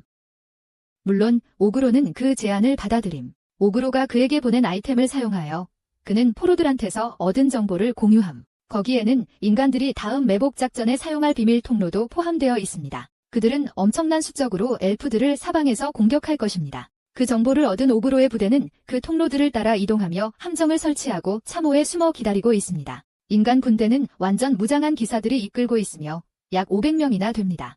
게다가 마법사 100명도 함께 있습니다.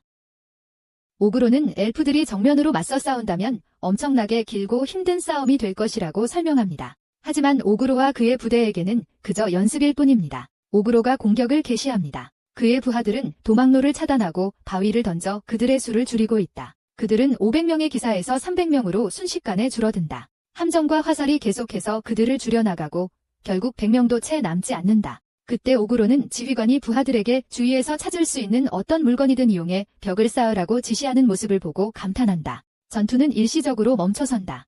그래서 오그로는 오그로 키치를 보내 그들의 지휘관과 싸우게 한다. 인간들은 물론 저항했지만 오그로는 모든 기사를 제거할 수 있도록 충분한 전사들을 보냈다. 오그로가 궁금해하는 유일한 것은 오그로 키치가 자제할 수 있을지 여부이다. 하지만 오그로 키치는 지휘관을 처참히 공격하고 지휘관은 오그로 키치에 대해 모든 것이 미쳤다는 걸 알게 된다. 오그로는 지휘관이 좋은 싸움을 펼쳤다고 칭찬하지만 결국 오그로 키치가 승리한다. 그리고 지난번처럼 오그로는 연회를 벌이고 많은 능력을 얻는다. 오그로키치는 지휘관이 자신을 떠오르게 했다고 말하지만 오그로는 그렇게 생각하지 않는다. 그때 갑자기 다미가 등장해 오그로의 아이를 낳고 싶다고 폭탄 선언을 한다. 74일째, 기사 포로들은 살아서 잡히는 것이 죽는 것보다 더 굴욕적이라고 생각한다. 그들의 지휘관은 그들에게 진정하라고 말한다. 왜냐하면 그들은 음식과 잠자리가 있으니 그리 나쁘지 않다고. 기사들은 지휘관이 평민 출신이라서 이해하지 못할 것이라고 비웃으며 말한다. 저들 같은 귀족들에게 이런 죄수 신세는 정말 수치스러운 일입니다. 나중에 오그로는 지휘관에게 인간들이 엘프들을 공격하는 이유를 캐냅니다. 알고 보니 모든 소동은 공주가 99% 치사율의 희귀병에 걸린 데서 시작되었습니다.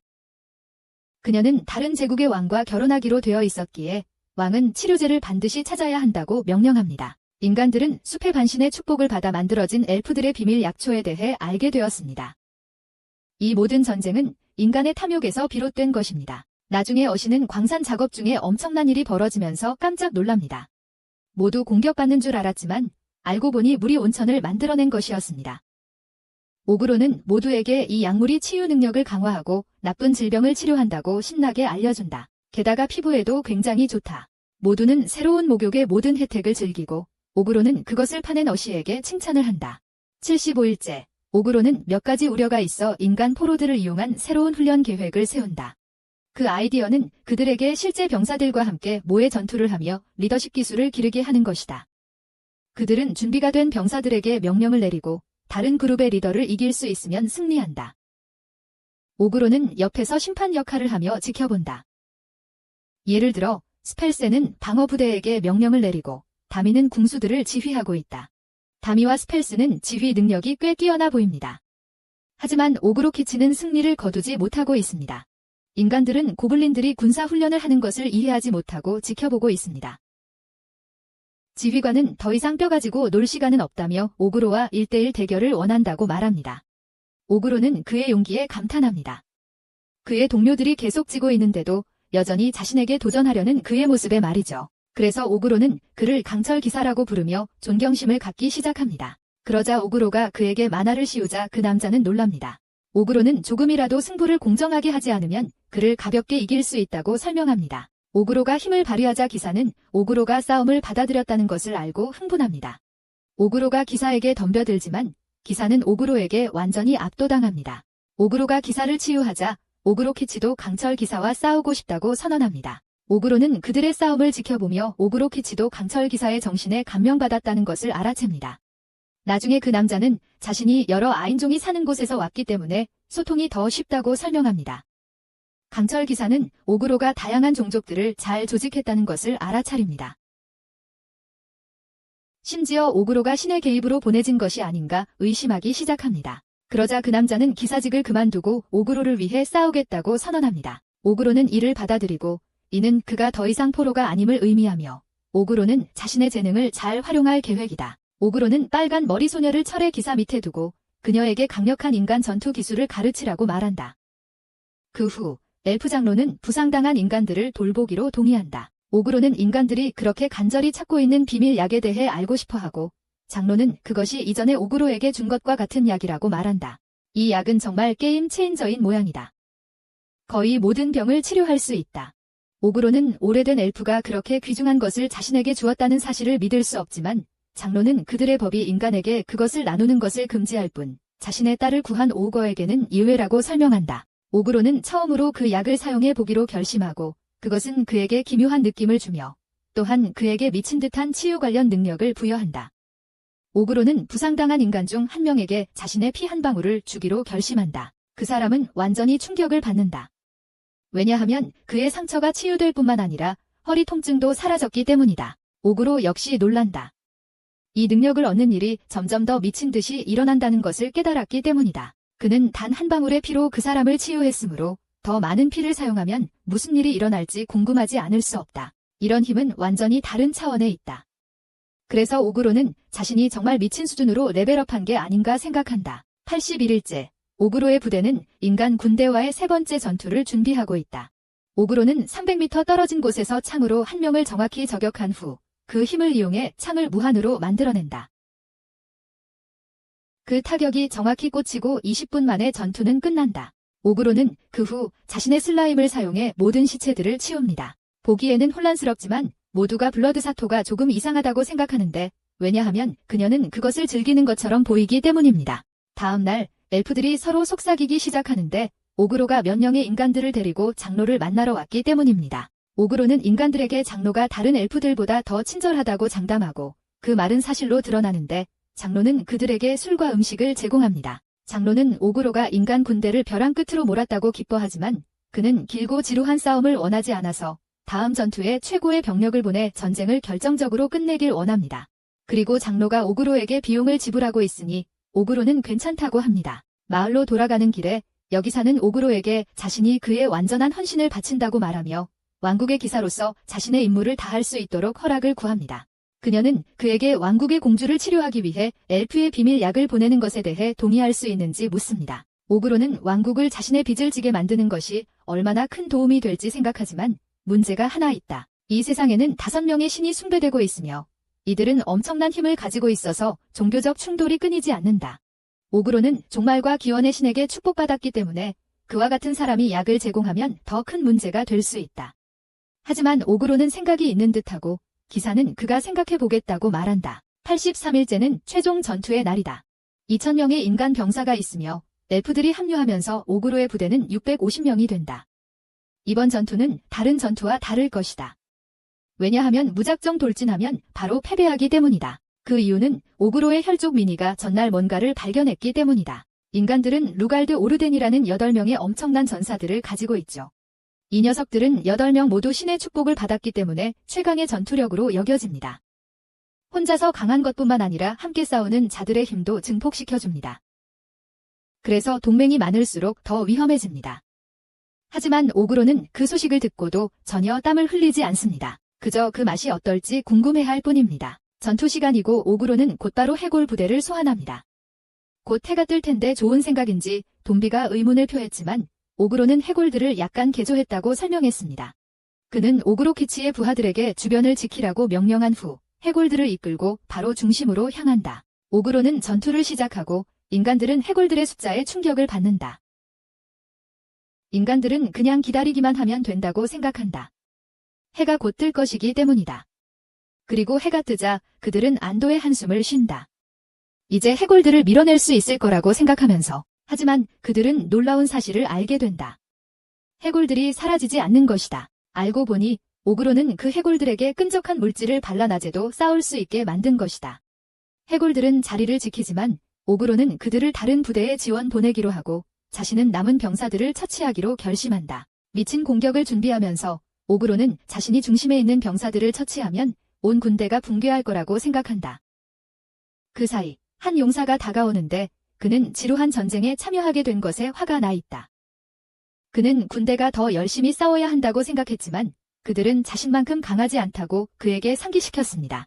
용감한 자가 오그로가 힘을 기르는 것을 보자 이 전투가 실제로 흥미로워질 수도 있다는 것을 깨달았습니다. 군인들은 오그로가 많은 물과 피를 모으는 것을 지켜보며 완전히 충격을 받았고 그러고 나서 그는 공격을 퍼부어 모든 사람을 완전히 파괴했습니다. 싸움 때문에 오그로는 엄청나게 배가 고팠고 그는 먹기 시작했습니다. 하지만 그때 평범한 아이가 그를 방해하며 다음으로 싸우고 싶어 했습니다. 오그로는 이 남자에 대해 들었고 그의 이름이 필리포, 뼈벌레 용감한 자라는 것을 알고 있었습니다. 하지만 필리포는 자신을 존중하지 않는 사람이 자신의 칭호로 부르는 것을 좋아하지 않았기 때문에 화가 났습니다. 이 아이는 눈이 굉장히 야했습니다.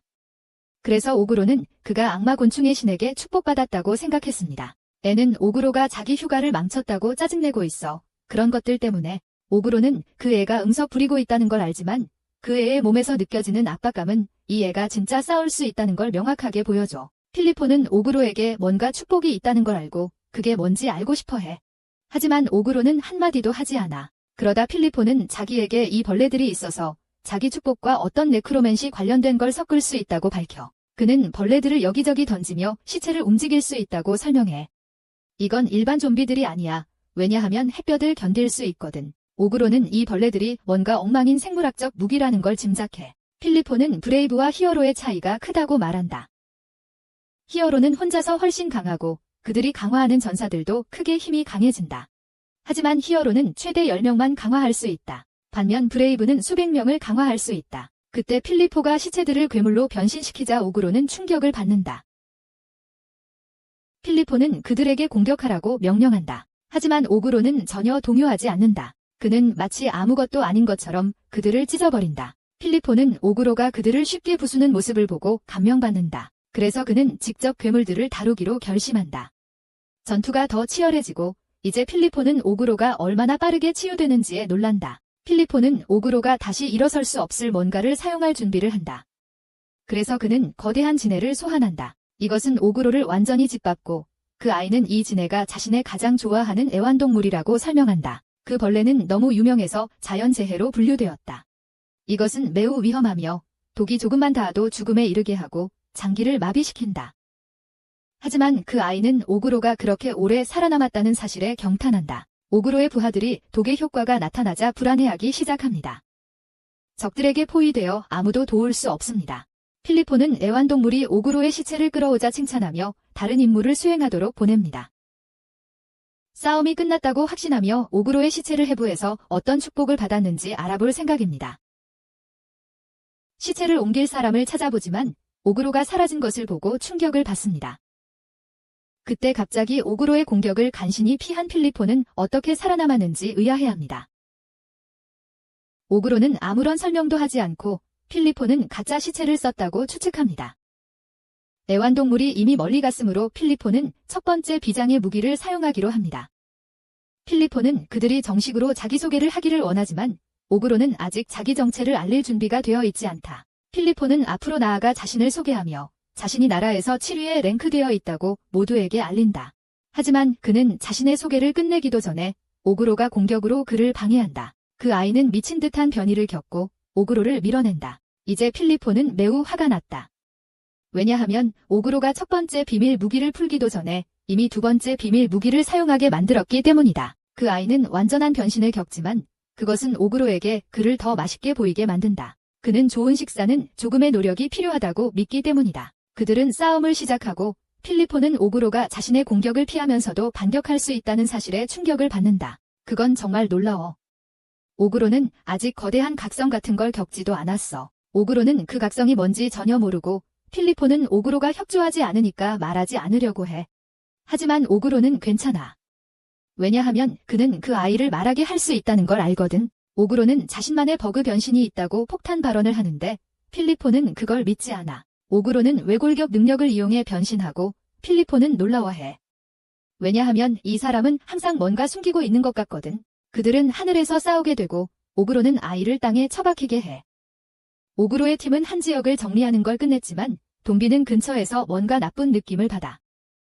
필리포는 즐거웠다고 말하지만 이제는 끝내야 한다고 설명해. 오그로는 그 아이를 놓아주지 않으려 했지만 아이는 자기가 결정할 일이 아니라고 말했어. 자기는 엄청 빠르게 달릴 수 있다며 도망쳤어.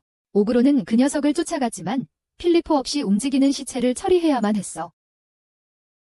아이는 도망치는데 성공했지만 오그로는 언젠가 그 아이를 먹어치우겠다고 맹세했어. 돈비는 오그로가 괜찮은 걸 보고 엄청 안심했어. 그는 필리포와 싸우는 동안 자신이 만든 복제품을 작전에 투입했다고 설명했어. 그는 그 복제품에 은밀하게 접근하는 능력을 부여했고 그래서 그것은 누군가에게 다가가 꼼짝 못하게 만들었어. 알고 보니 그 복제품이 말을 건넨 사람은 그 나라의 미래 왕이자 왕실 군대의 책임자인 거물이었어. 복제인은 그가 전쟁을 계속할 관심이 없다고 말한다.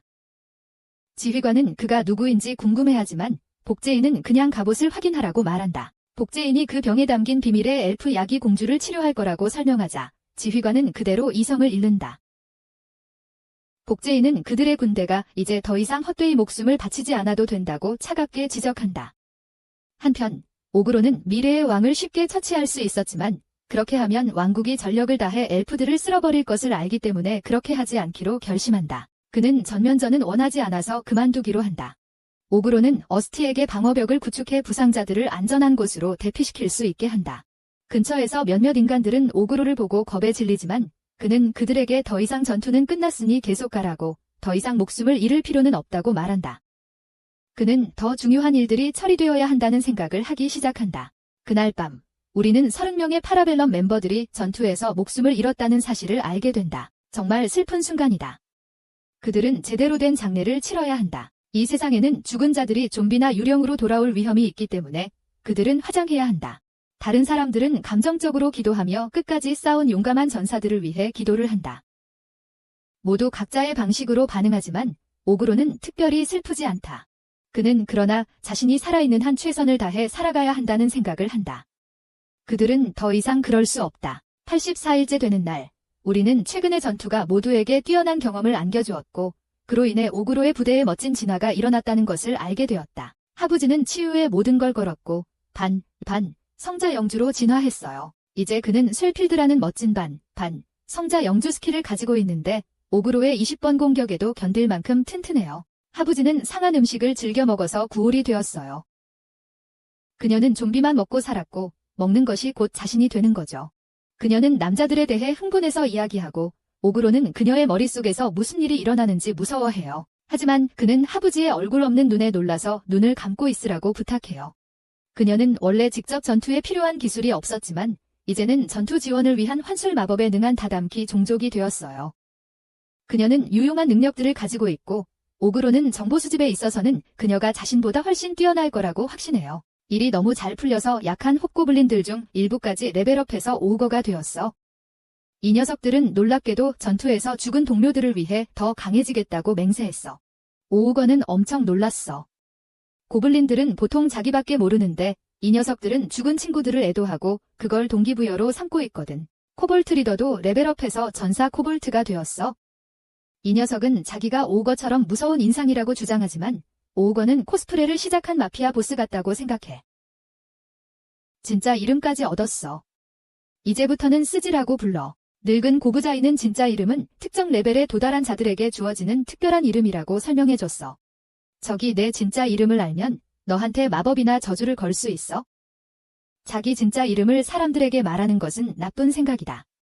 왜냐하면 그것은 마치 자신의 엉덩이를 내주는 것과 같기 때문이다. 하지만 코볼트 대장이 오그로에게 자신의 진짜 이름을 알려주기로 결정한 것은 변함없는 충성을 보여주는 표시였다. 그래서 오그로는 이제부터 그를 아키타라고 부르기로 한다. 오그로는 포로들을 어떻게 할지 고민하며 그들을 풀어주기로 결심한다. 갈 곳이 없는 자들은 오그로의 부하로 임시로 가입할 수 있다.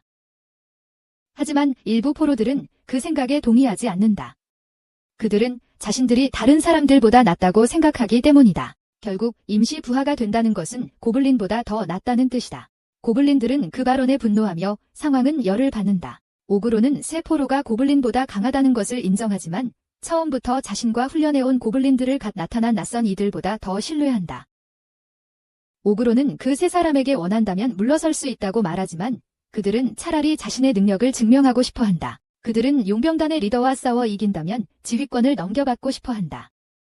이 바보들은 덤비가 리더라고 잘못 생각했고 오그로처럼 거대한 오우거가 실제 지휘관이라는 사실에 웃음을 터뜨린다. 오그로는 덤비를 진정시켜야 하고 이 바보들과 함께 놀아주기로 한다. 오그로는 그들 중 2명을 동시에 상대하고 싶어하고 그들은 그를 건방지다고 부른다. 그들이 무기를 자랑하자 모두 놀라고 변태인 고부자이라는 녀석이 제정신이 아닌 채 손으로 자신의 성기를 만지작거리며 싸움을 지켜본다. 그는 그들이 구체 무기를 사용하고 있으며 다른 대원들 중 일부도 사용할 수 있을 것이라고 설명한다. 이 구체기 무기는 사용자에게 엄청난 힘을 부여하고 손상되면 스스로 수리됩니다. 오그로는 공격자들을 순식간에 쓸어버리고 그에게 도전하는 다른 사람들도 모두 처치합니다.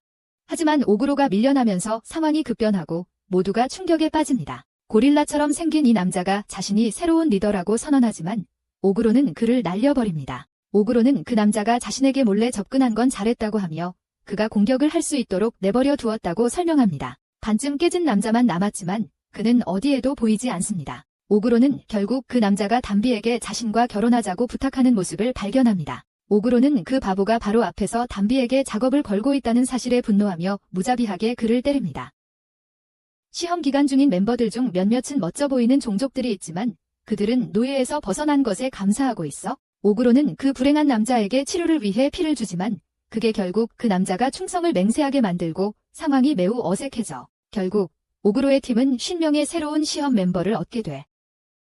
시험 멤버들이 오그로의 언데드들과 싸우고 우리는 오그로가 그들을 훈련시키는 책임을 맡았다는 걸 알게 돼. 하지만 그게 전부가 아니야. 왜냐하면 오그로가 새로 주조공들을 찾아서 대장장이 소녀와 함께 일하게 만들었거든.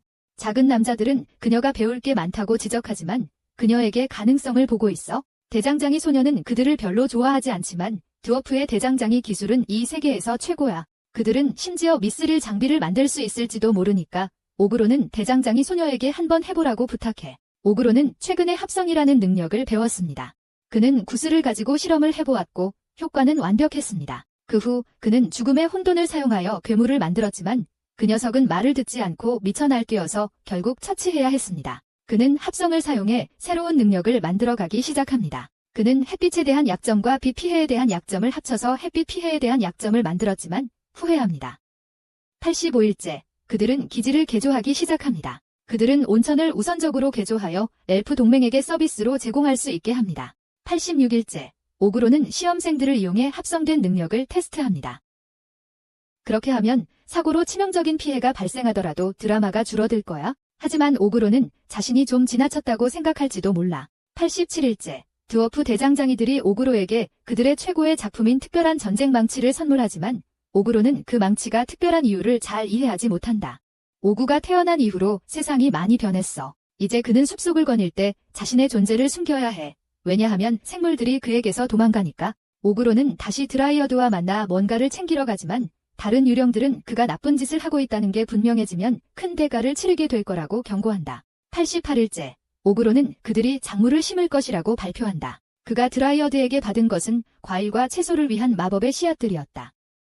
그들은 일반적인 것들보다 더 빨리 자라고 맛도 더 좋으며 영양가도 더 높습니다. 89일째, 몇몇 신병들이 집으로 돌아갔습니다. 고위층 죄수들도 떠났지만 다미가 그들을 세뇌시키기 전에는 떠나지 않았습니다. 이제 그들은 내부에서 왕국과 제국의 정보를 수집하는 스파이를 두고 있습니다.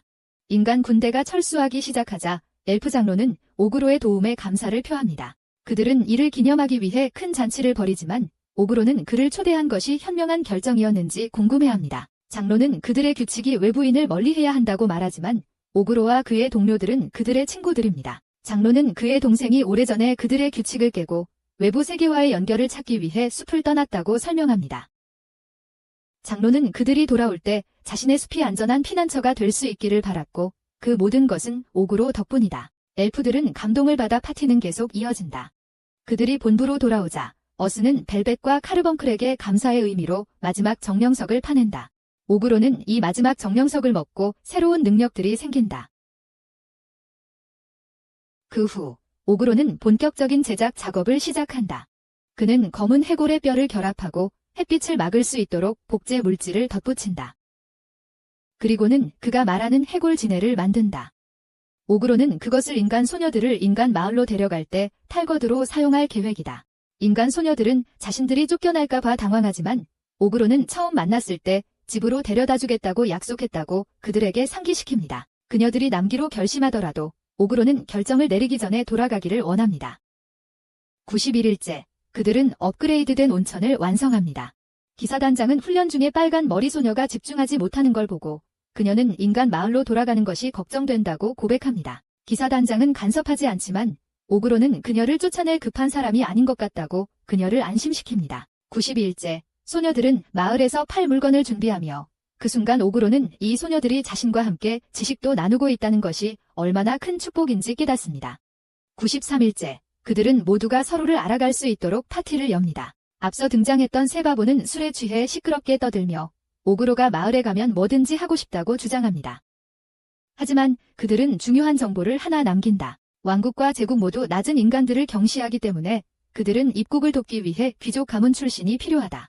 그 짜증나는 빨간색 녀석이 도움을 제안하지만 오그로는 그를 거절한다. 94일째, 오그로는 모든 사람을 네 그룹으로 나눈다. 그들의 임무는 외부 세계에 대한 정보를 수집하고 팀 내에서 발생하는 문제를 처리하며 레벨을 올리는 것이다. 하지만 가장 중요한 것은 오그로가 아무도 죽지 않도록 하는 것이다. 95일째, 모두가 길을 떠날 준비를 한다. 각자는 자신만의 독특한 특성을 드러내고 오그로는 오그로키치에게 혼자 돌아다니지 말라고 경고한다. 그러자 모든 조가 출발했습니다. 오그로는 숲에서 살면서 얼마나 많은 것을 배웠는지 되새겨보지만 계속 앞으로 나아가야 한다는 것을 알고 있습니다. 왜냐하면 아직도 엄청나게 강력한 먹잇감들이 그를 기다리며 즐거워하고 있기 때문입니다. 102일째 되는 날, 오그로와 일행은 마침내 트라인시티에 도착합니다. 이곳은 반인반수들을 매우 관대하게 대해주는 곳으로 알려져 있지만 오그로가 해골 장식 람보르기니를 타고 나타나자 모두들 완전히 미쳐서 싸움 준비를 합니다. 하지만 여자들이 경비병들에게 상황을 설명해 주어서 오해는 풀립니다. 오그로는 도시에서 일을 처리하고 방을 빌릴 수 있게 됩니다. 자리를 잡자 그는 모든 여자들을 모아 진지한 이야기를 나눕니다. 그들이 마을에서 쉬고 있는 동안 그는 그들에게 이 시간을 이용해 여기 있을지 말지를 진지하게 고민해보라고 한다. 그는 그들이 어떤 결정을 하든 상관없지만 그들이 자신과 영원히 함께 있기를 바란다. 하지만 현실적으로 말하자면 그들이 여기 있는 이유는 이전 세대의 고블린에게 납치되어 갇혔기 때문이다. 오늘의 나머지 일정은 다른 여자들이 도시에서 물건을 팔며 일하는 동안 빨간 머리 소녀가 오그로에게 길드 건물을 보여주며 등록을 도와주는 것이다. 물론 사람들이 처음 오그로를 보면 그는 다른 오거들과는 전혀 다른 모습이어서 모두들 깜짝 놀란다. 그래서 오그로는 불필요한 소동을 피하기 위해 모두를 기절시킨다. 불행히도 그가 파라벨럼을 공식 용병팀으로 등록하려 할 때 그 소녀는 이미 충격을 받아 기절한 상태였다. 그래서 보통의 접수원이 없자 이 노인이 나서서 오그로에게 만약 진정한 용병팀으로 인정받고 싶다면 모험가 등록 양식을 작성해야 한다고 말한다. 그것이 해결된 후 모두가 상점을 들러서 새 옷을 사기로 결정한다. 하지만 오그로는 다른 계획이 있어서 과거의 인간 모습으로 변장해 섞여들어 정보를 수집한다. 다른 이들은 그가 그렇게 변신할 수 있다는 사실을 믿을 수 없다. 하지만 오그로는 항상 그들을 긴장하게 만들기 때문에 그들은 그냥 받아들인다. 식사를 마친 후 오그로는 어두운 골목을 걷고 있다. 갑자기 6명의 도둑들에게 둘러싸인다. 다른 사람이라면 바로 혼쭐이 나기 일쑤지만 오그로에게는 그야말로 디저트 같은 존재다. 도둑들을 처치한 후 오그로는 범죄 활동과 관련된 새로운 기술들을 얻으며 레벨업한다. 그런데 그 6명이 모두 똑같은 무늬의 반지를 끼고 있는 걸 보고 수상쩍게 여기기 시작했어. 그 녀석들이 어떤 거물급 조직원들이라고 생각한 거지? 그런 녀석들하고는 엮이고 싶지 않았기 때문에 그는 얼른 그 자리를 뜨려고 했어. 하지만 바로 그때 그는 골목 건너편에서 도둑들이 기사 한 명을 공공연히 협박하는 걸 목격했어. 그 기사는 납치당한 사람의 몸값으로 그들이 요구한 돈을 가져왔지.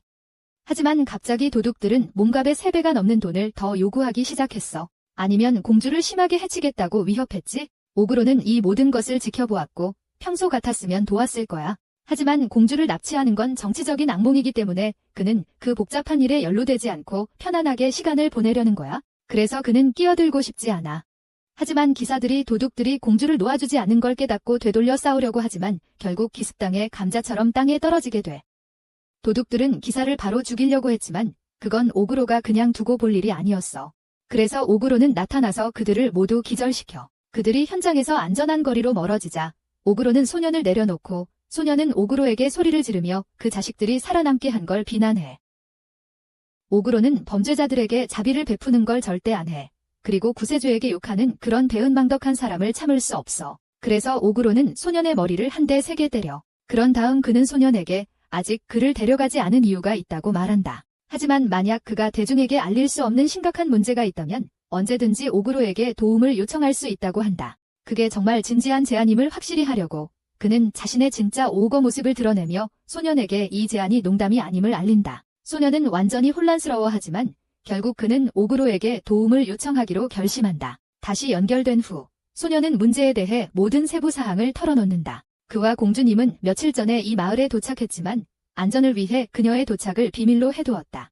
하지만 이 공주님은 경호원들을 따돌리고 혼자서 도시를 돌아다니는 것이 훌륭한 아이디어라고 생각해버려서 결국 그녀는 범죄자들 손에 들어가게 된다. 오그로는 소년에게 걱정할 필요 없다고 안심시키며 이미 그 범죄자들의 본거지 위치를 파악해두었다고 한다. 기사님은 믿을 수 없겠지만 오그로는 자신이 때려눕힌 도둑들을 추적하기 위해 자신의 피를 일부 사용했습니다.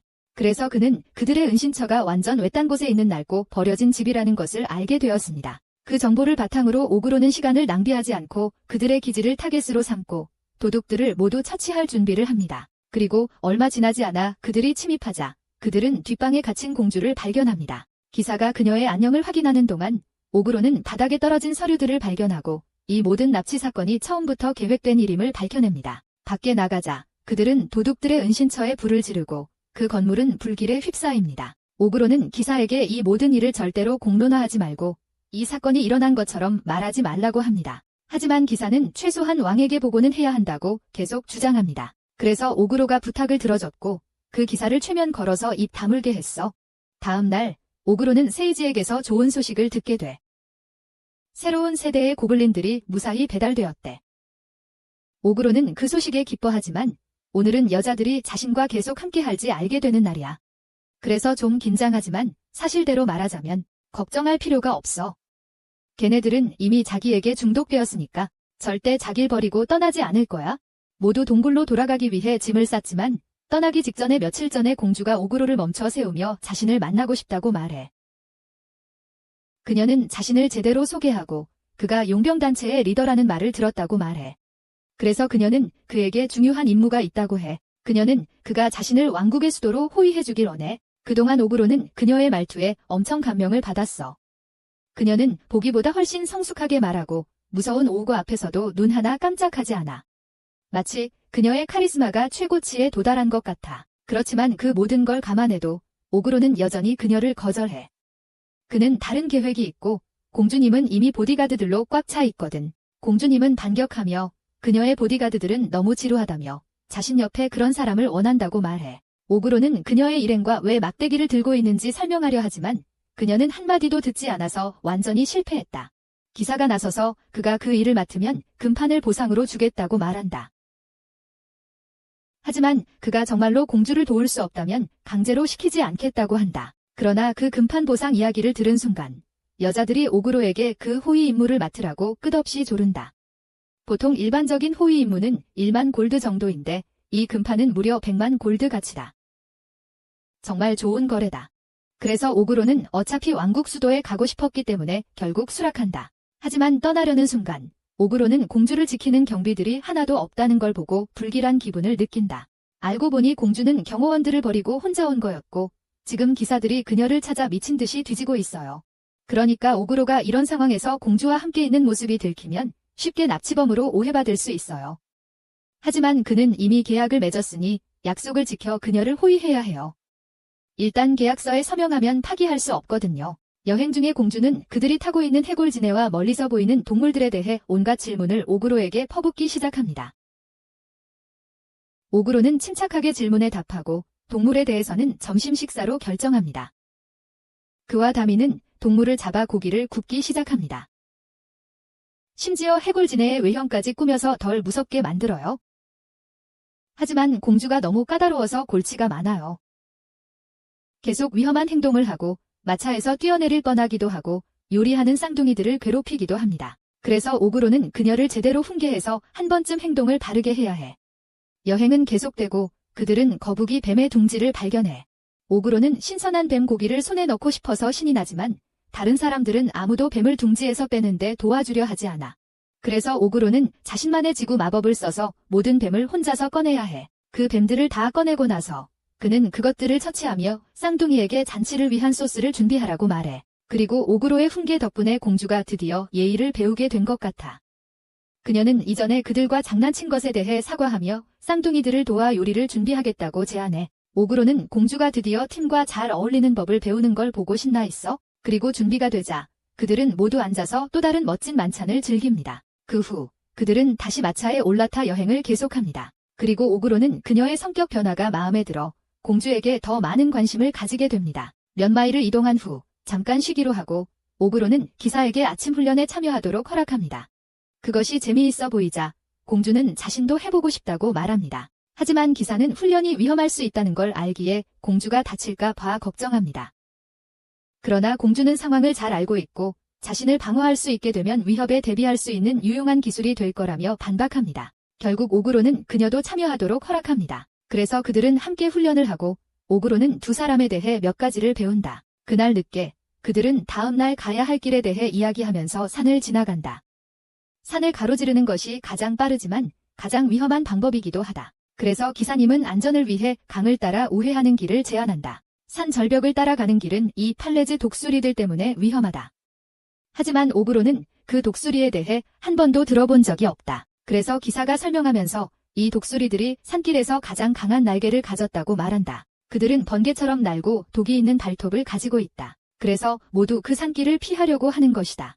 하지만 오그로는 강력한 괴물이 있다는 소식을 듣자마자 이미 사냥을 결심했어요. 다음 날, 그들은 협곡을 통과했고, 오그로는 일반 독수리들을 쉽게 해치웠어요. 그래서 그들은 아침으로 튀긴 독수리를 먹었어요. 하지만 그 후로는 상황이 심각해졌어요. 그래서 오그로는 모두에게 자신의 안전을 위해 자기가 말할 때까지 마차에서 나오지 말라고 했어요. 1시간 정도 지났는데 오그로가 이길 능력에 대한 믿음이 없는 건 아니었지만 마지막으로 그 소식을 들은 지 1시간이나 지났고 몇몇 사람들은 걱정하기 시작했어요. 하지만 다미는 오그로가 옥독수리를 쓰러뜨릴 실력에 대해 엄청난 믿음을 가지고 있었어요. 그리고 설령 최악의 상황이 발생해서 오그로가 죽더라도 그녀는 직접 나가서 그새를 죽여 복수하거나 죽을 때까지 싸울 거예요. 그때 그들은 갑자기 너무 조용해졌다는 걸 깨닫고 전투가 끝났는지 확인하려고 커튼을 활짝 열어본다. 하지만 그들은 오그로가 팔을 잃었고 그 옥새가 여전히 그를 공격하는 모습을 보고 깜짝 놀란다. 하지만 오그로가 지고 있는 것처럼 보이지만 사실 그는 그 새의 힘이 얼마나 강한지 테스트하고 있는 중이다. 이제 더 이상 장난치지 않고 진지해지기로 결심한 그는 잘린 팔을 집어먹어서 재생한다. 그리고 변신을 한 후 그 새를 한 방에 처치한다. 새가 죽은 후 오그로는 그 안에서 영혼석을 발견하는데 이건 매우 희귀한 아이템이라고 한다. 소녀들은 그에게 그것을 먹지 말라고 경고하는데 그 값이 한 나라의 금값에 해당한다고 한다. 그 후 오그로는 그 옥새 고기를 먹고 많은 새로운 스킬과 전혀 다른 변신을 얻는다. 하지만 자신을 계속 살펴보던 중 공주가 또 다른 질문을 가지고 다가옵니다. 그녀는 오그로가 한참 동안 계속 지켜봤는데 왜 항상 자신이 처치한 모든 것을 먹는지 궁금해했습니다. 오그로는 이미 과거 생에서도 이런 질문을 받았었지만 대답은 여전히 똑같습니다. 그는 자신이 처치한 모든 것을 먹음으로써 그가 죽인 모든 영혼의 무게와 원한을 짊어지고 그건 쉽게 바뀌지 않을 거라고 말합니다. 109일째에 우리 일행은 한 마을에 도착했고 그곳의 사람들은 오그로를 보고 완전히 두려워하고 있습니다. 모두 인간들만 사는 곳에서는 오그로가 반인반수들을 싫어한다는 이야기를 들었지만 루베리아가 자신의 가문 문장을 보여주며 사람들을 진정시킵니다. 그렇게 일행은 따뜻한 환대를 받으며 마을의 가장 끝자락, 거대한 폭포로 안내받습니다. 하루 종일 온천에서 쉬고 난 후 마을은 그들의 감사의 뜻을 전하기 위해 파티를 엽니다. 그들의 환대에 감사하며 오그로는 술을 꺼내 마을 사람들과 함께 나눕니다.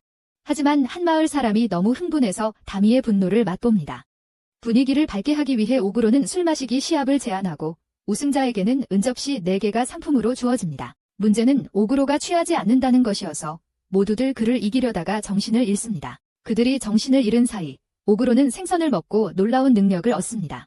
110일째 되는 날 그들은 마을을 떠나고 오그로는 쌍둥이들이 좀 창백해 보이는 것을 알아챕니다. 그들은 축제 기간 동안 많은 사람들을 위해 요리를 했기 때문이라고 설명합니다. 그래서 오그로는 그들이 쉴 수 있도록 하루 요리를 도와주겠다고 제안합니다. 111일째 모두가 충격에 빠져 오그로에게 수레를 멈추라고 말한다. 알고 보니 쌍둥이가 오그로의 아이를 임신한 상태였다. 오그로는 깜짝 놀라 가브제이에게 연락을 한다. 뭘 해야 할지 몰랐기 때문이다. 쌍둥이의 배가 빨리 부풀어 오르자 오그로는 쌍둥이를 돌아가게 하면 괜찮을지 고민하지만 가브제이는 그들이 제때 도착할 수 없다고 설명한다. 오그로의 아이들이 쌍둥이의 배에서 영양분을 빼앗고 있으며 이제 곧 태어날 것이다. 만약 쌍둥이가 오거라면 괜찮겠지만 인간의 몸은 너무 작다. 영양분을 충분히 공급받지 못하면 배가 터져버릴 수도 있다. 마을까지 돌아갈 시간이 없어. 그래서 오그로는 근처 출산 장소를 찾기 시작해. 쌍둥이는 엄청난 고통에 시달리지만 오그로에게 걱정 말라고 하고 곧 아이들을 낳겠다고 약속해. 하지만 잠시 후 쌍둥이가 너무 말라 보이자 모두가 당황하기 시작해.